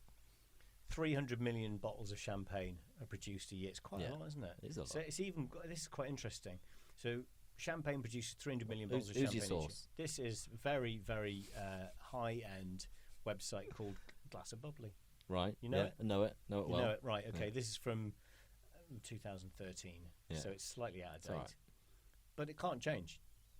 That's my point. Yeah. How can it change? If it's at capacity, it's only ever going to be 300 million bottles. Would you be right? Would I be right or not? I mean, what they could do is increase the permissible yield, so they would allow people to make more wine per hectare. That's one thing that Okay. they could do. How would you do that? If you've got grapes and they squeeze them and you've got that much wine, how can you get more wine out of the grape? No, there's a limit on how much wine they can produce, which is usually less than the amount of juice That's that the they've come secret out to it with. then. Yeah. So the information I had was basically telling me that there was this much produced, and I put down in my equation that's the most that could be Yeah. produced, but it's probably not true.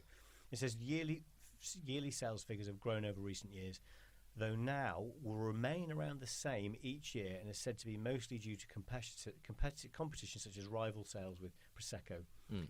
Champagne houses approximate figures. Bollinger, 25 million bottles. Yeah.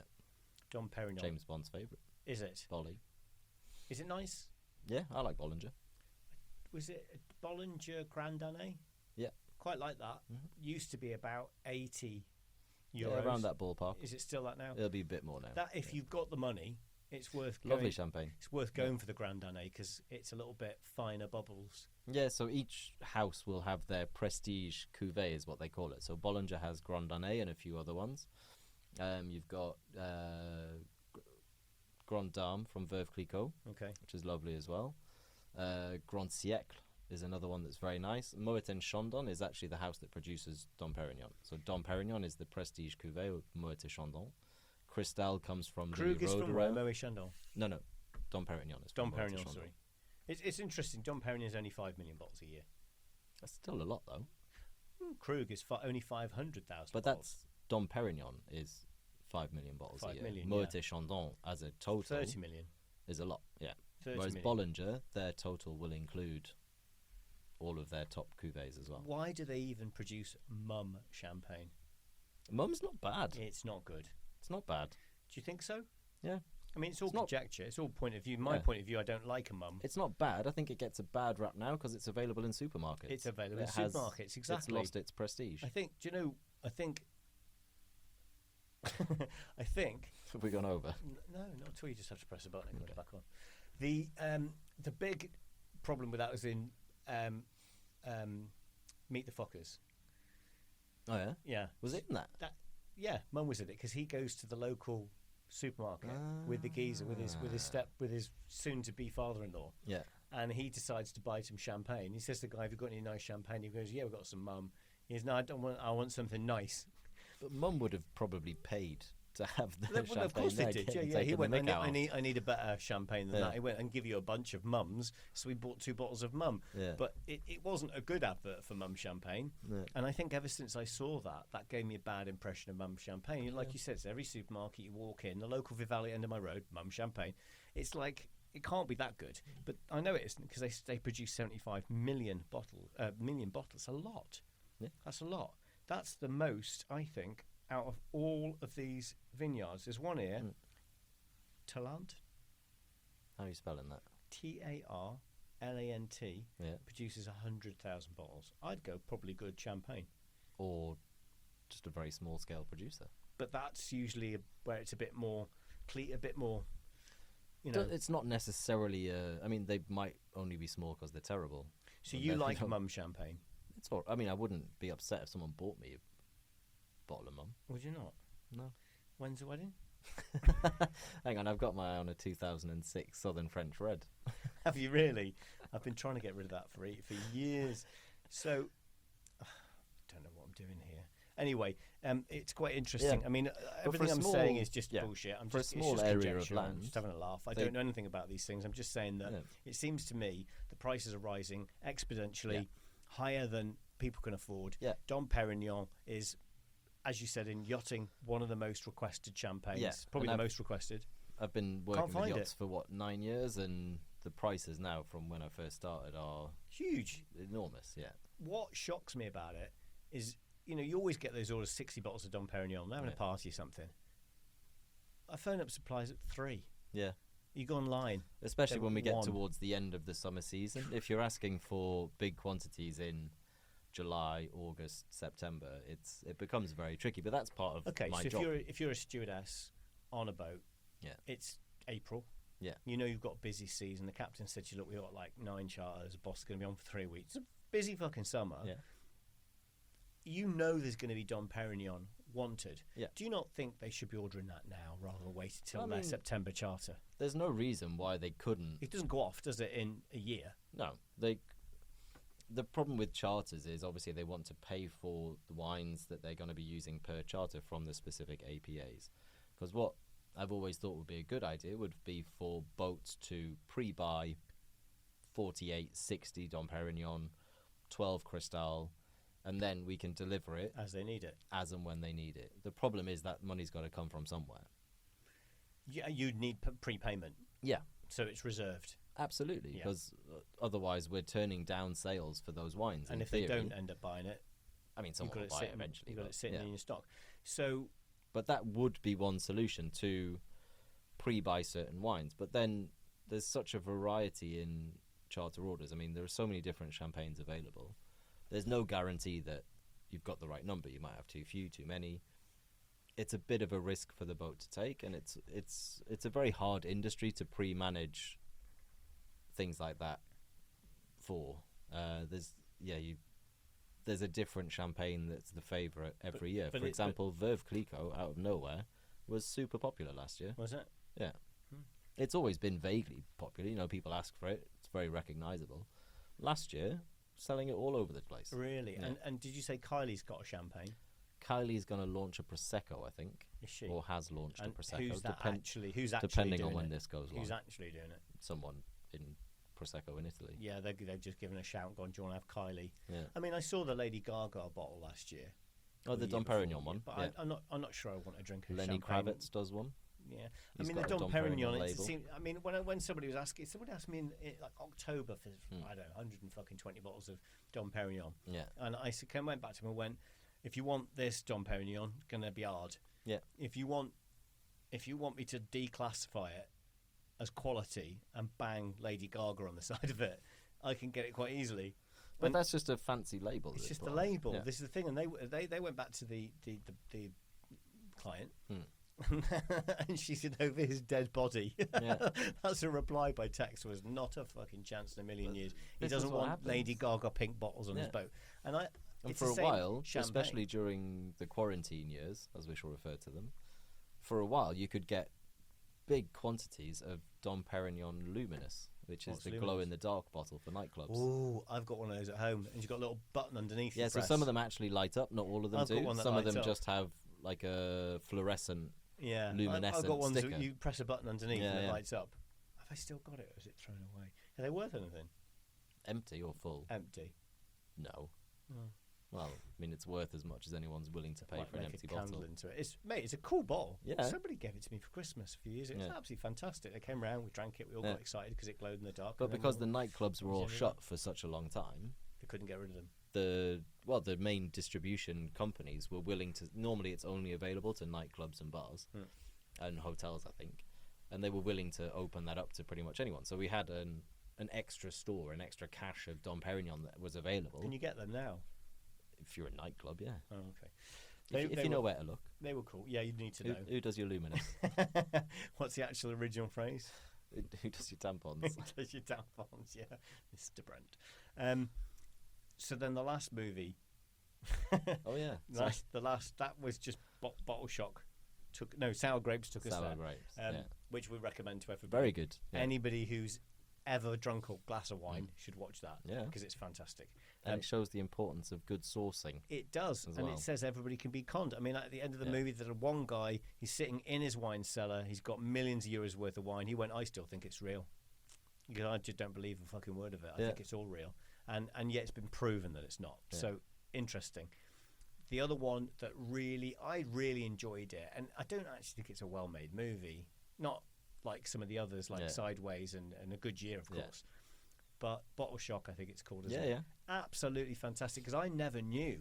And The after Judgment of Paris. I never knew about that, and I watched that, and then I went online and read all about it. And what was the wine? Chateau... I knew you were going to ask that. I was literally just thinking Chateau what it was. Margolin. Chateau... beginning with an M. Yeah, we'll edit this out. God, dear. Let me have a look at it. But generally, one absolutely fantastic movie. Magdalena? Something. I'll look it up whilst you're talking. Chateau Magdalena, I think. Yeah, so this was basically this was the moment that put American Californian wines into the spotlight as something to be taken seriously. Montelena. Montelena. Montelena. Of course, it was Chateau Montelena, I think you were looking for. And We it's can the ed- year we I was can born, edit it to that. 1973. Say again? Which We'll wine edit was it it that we were...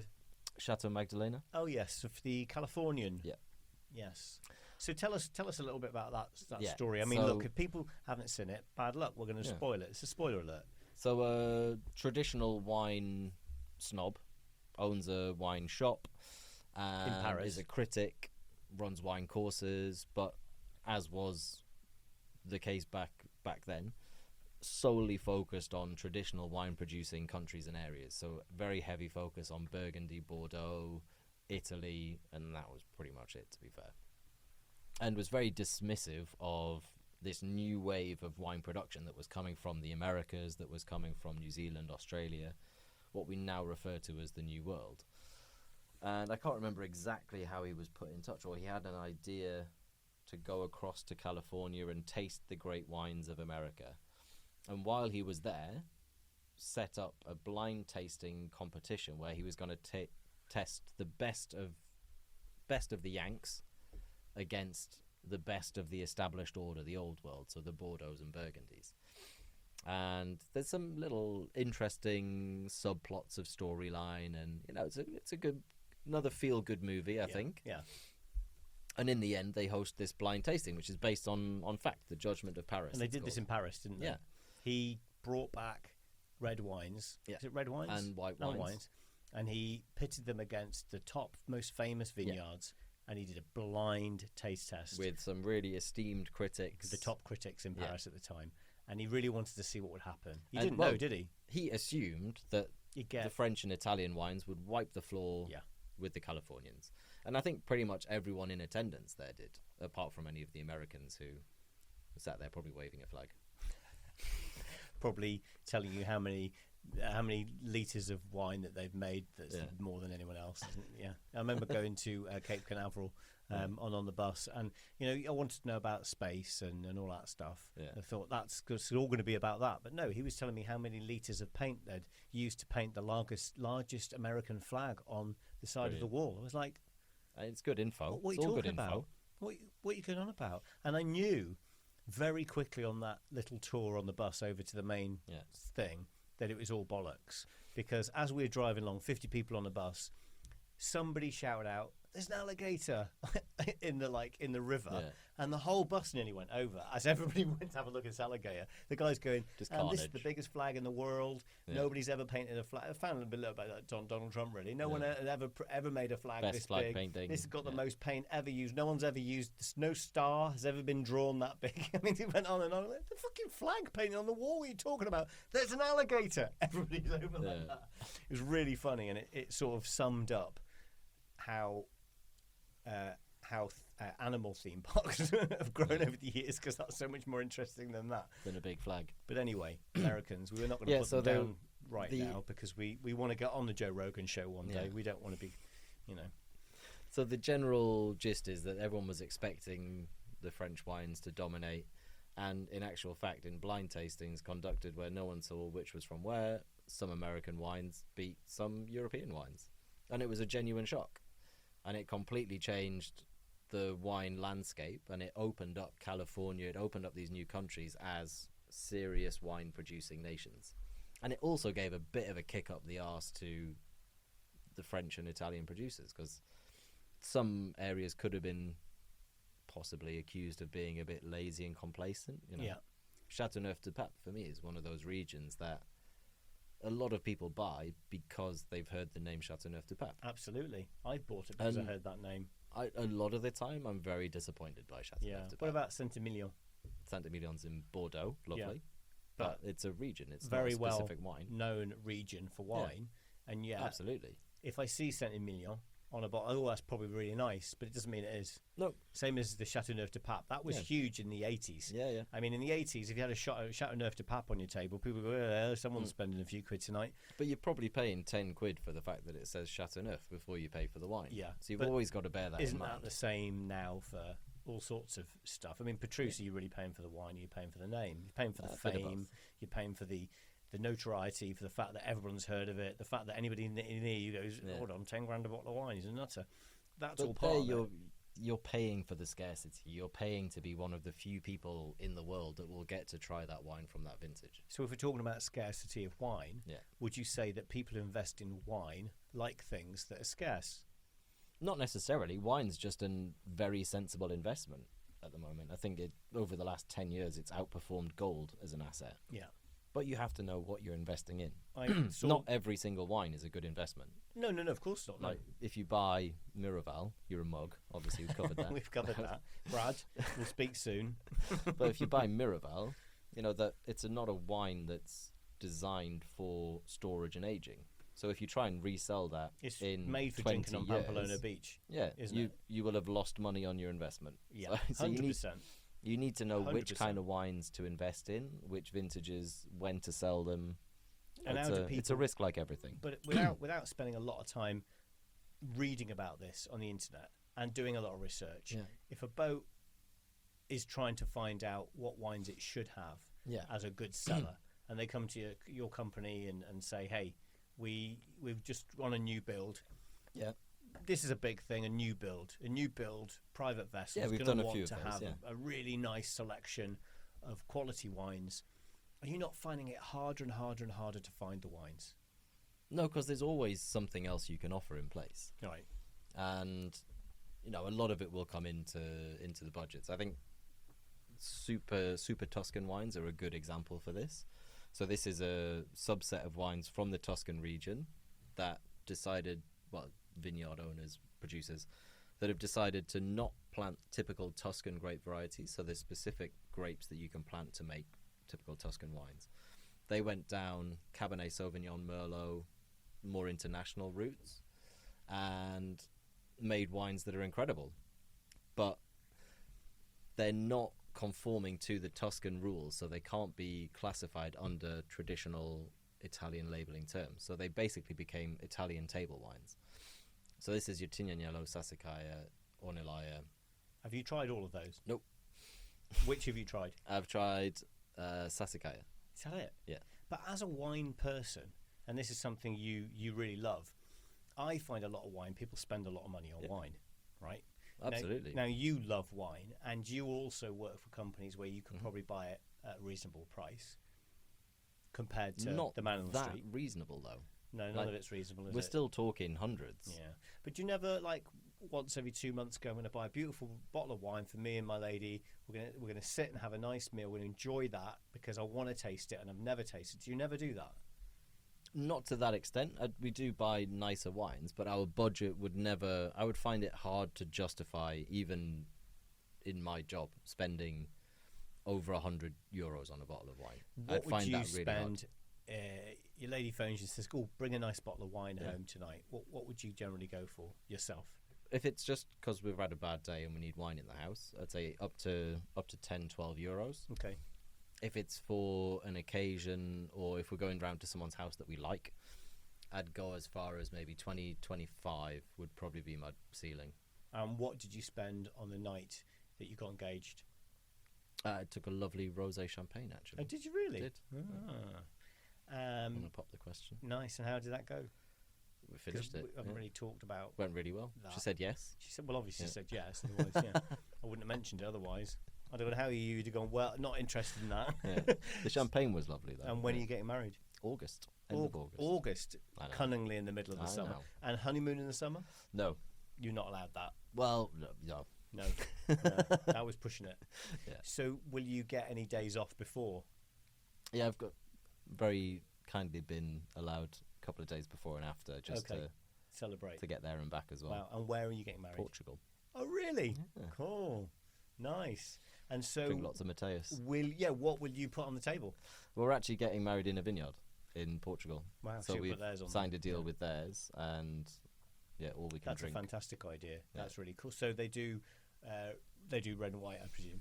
Red, white, sparkling. Cool. Yeah. That's going to be fantastic. And plenty in stock. That's fantastic. August in Portugal, getting married in a vineyard. It's not ginger friendly though. What would you mean? Bloody hot. August in Oh, okay. Portugal. I thought maybe there was some racist thing in Portugal where they go, "Oh, Just- get the We've ginger," just and a load of broken- people come out of their broken the news houses. here. Lynch mobs. Yeah, lynch mobs are going, "We Yeah. don't like the gingers." It's going to be about 35 to 40 Oh, so degrees. heat. You're talking heat. It's weird how I immediately presumed there were People gangs. that hate gingers violently. Thanks for that. Yeah. Gangs of people at night with big clubs go, "Where are the ginger people?" But no, it's the heat. Of course, Yeah. it's the heat, isn't it? So I've had to design a more ginger-friendly style of ceremony. So We'll there's have it lots indoors. of lots of indoor activities. Just have it basically. indoors. And there's Yeah, actually no golf, no swimming. there's even a tunnel that connects one part of the building Oh, to really? another. So have you been down there to sort it out with these Yeah, people? yeah. So we've been across a couple of times just to check that it actually looks nice and exists Well, that's going to be cool. and isn't a scam. No, I mean, you don't want to be scammed. Someone told me last year on the phone telling me they'd got a villa in Saint-Tropez. They'd rented a villa. They got there. I think it was 30 grand they'd paid for a week. They got there. The villa was always rented to someone else. The person they'd paid didn't even have a key, own it, nothing, and disappeared. Just had some basically. pictures off Absolute Right madness. Move.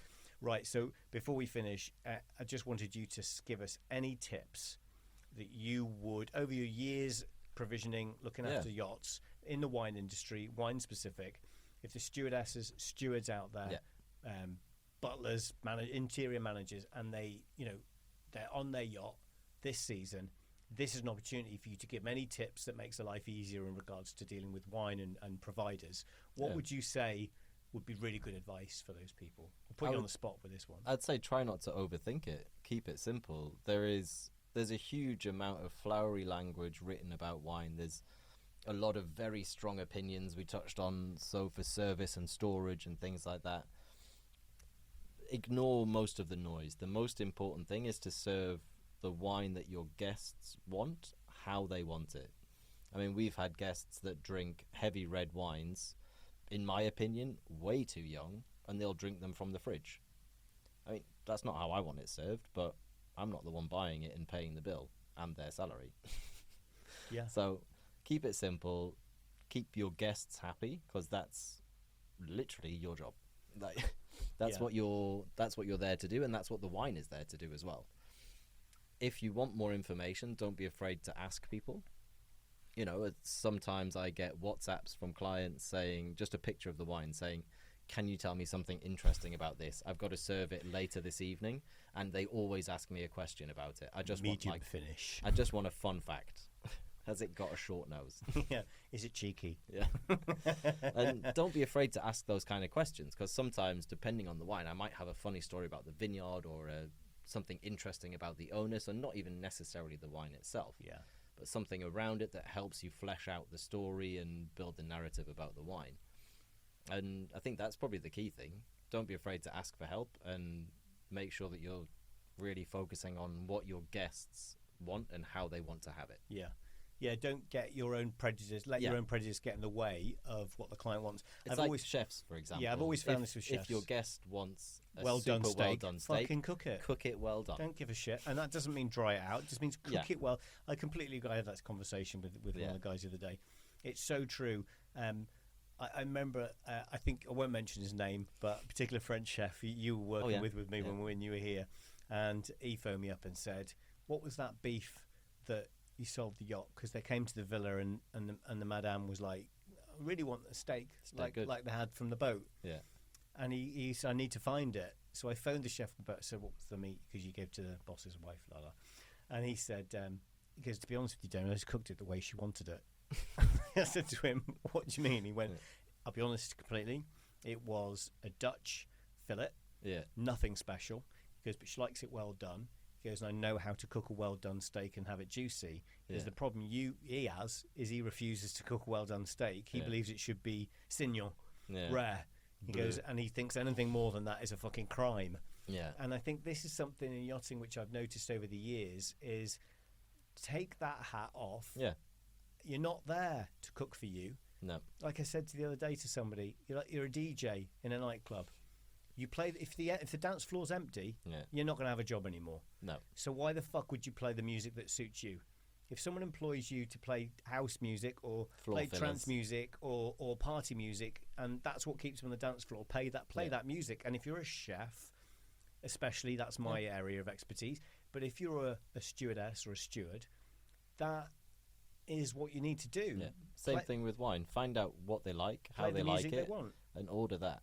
I mean, I was finding Dutch Riesling the other day for someone. Really? I didn't even know that was a thing. Didn't know that was a thing. I didn't think they had any vineyards. And we've got a connect for you if you need any. Oh, good. That's good to know. Next time somebody asks me for Dutch wine, I'll give you a shout. But it's what the owner wanted, so we went out, we found it, and now they've got it on board. Everyone's happy. I think, this program, this whatever you call it, podcast, it is judgmental. We've had a laugh doing that because it's fun. It's not supposed to be fucking harmful anyway. But I just think that you can't be judgmental in our industry. Not at all. I was judgmental of every chef that worked with me or every owner that wanted a particular thing. I wouldn't be in the business. It's fun to hear what people want and how it's not the same as what I like. Like I'd never heard of anyone drinking Sassicaia from the fridge. Is that what they're doing these days? That's what that particular person was doing. These kids, eh? Wild. No, but it's all interesting, and I think it's a really interesting industry to be in. Yeah. If anybody wants to find out information about wine, how do they get in touch with you? Get in touch with me either by email, stuart@vsfgroup.com, or go through the VSF Group website. You can find our contact emails on there. And I'll plug you a little bit now because I think it's an important thing. I think VSF has the largest stock of wine. It's amazing. Is that not right in the industry? Yeah, I mean, I haven't counted everyone else's stocks, but we've got a lot, which is really good. You'd say it's pretty close to being the most, if not the most. Yeah, I mean, I think we've got, depending on the time of the season, anywhere up to 30,000 bottles in stock at any time. Which means you can do quick delivery. The difference that makes is that whatever you need, we've got, if not the exact bottle, something that fits those specifications that will keep people happy, that's deliverable almost instantly, depending on where you are. Well, I think maybe next time we meet, maybe I'll be we'll drinking have a again. Maybe not. Yeah. But it's been fun to hear a bit about wine. I hope my stupidity towards wine hasn't wound you up. No, not at all. You wouldn't have come if it did, because you had that for years when you worked here. And also, it's not stupidity. It's I mean, if you start going into olive oils, beefs, I lied a bit when I worked here and pretended I knew what you were talking about, but I would be completely lost. And everyone has specialisms and areas of expertise, and that's why people go to experts. People don't come to me to ask about differences in flour types and in anything for the kitchen. I mean, I'm a terrible date. Yeah, you know, I'll go out to a restaurant, and you're probably the same as far as wine's concerned. But if I go to a restaurant, I'm constantly nitpicking of why they've done that. Why is that on the plate? That's not edible. That's ridiculous. That's undercooked. That's overcooked. Yeah. I'm constantly moaning, and actually, people who come out for dinner with me think I'm a pain in the ass sometimes. Oh, I switch into northern mode, and it's like, yeah, I'll do. Oh, really? But for me, it's I enjoy that. That criticism of food on my plate when I go out to buy it. That's part of the enjoyment of going out. That's what you're paying. You're not paying for the food. Not paying for good quality food. I'm paying so I can have a fucking good moan if I want. Yeah. Because I need sometimes to have a moan. And I'm not really criticising just to piss off the chef or anything. I'm just saying, this is the ideal. This is the top of the mountain. How close can we get to that tonight? Yeah. And I went to a restaurant. I won't say it now. He's coming on the owner soon. But I went to a restaurant over in Monaco, and I don't go there much for meals, but I had last summer I had the best meal I've had in the south of France. Yeah. And I've had a lot of poor meals, badly seasoned food. But I think when you probably go for a meal, you like to choose a wine that you think you enjoy. It's part of the enjoyment of you going out for dinner is going, well, I'm going to have that wine tonight because it pairs well with what I'm eating. And you know, it's fun, isn't it? That's the fun challenge of when you've got someone having cod, someone's got smoked fish, two people having steak and chips. And you want to share a bowl. Yeah. Yeah. I mean, if you're paying, you're getting what you like, aren't you? Yeah.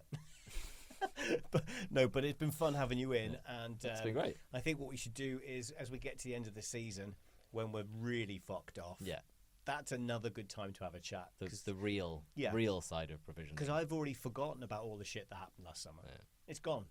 Because it happens every summer. It's a crazy industry, but it's quite fun to repeat the stories, talk about it. And I think if we did it October-ish, November-ish, it's quite a fun time when it gets a bit quieter to actually look back on the season and have a laugh about some of the things that happened. We'll have some fun stories. But thanks for coming on today, Stu. Pleasure. And we'll speak to you soon, eh? Sounds good. Have a good summer. Thank you.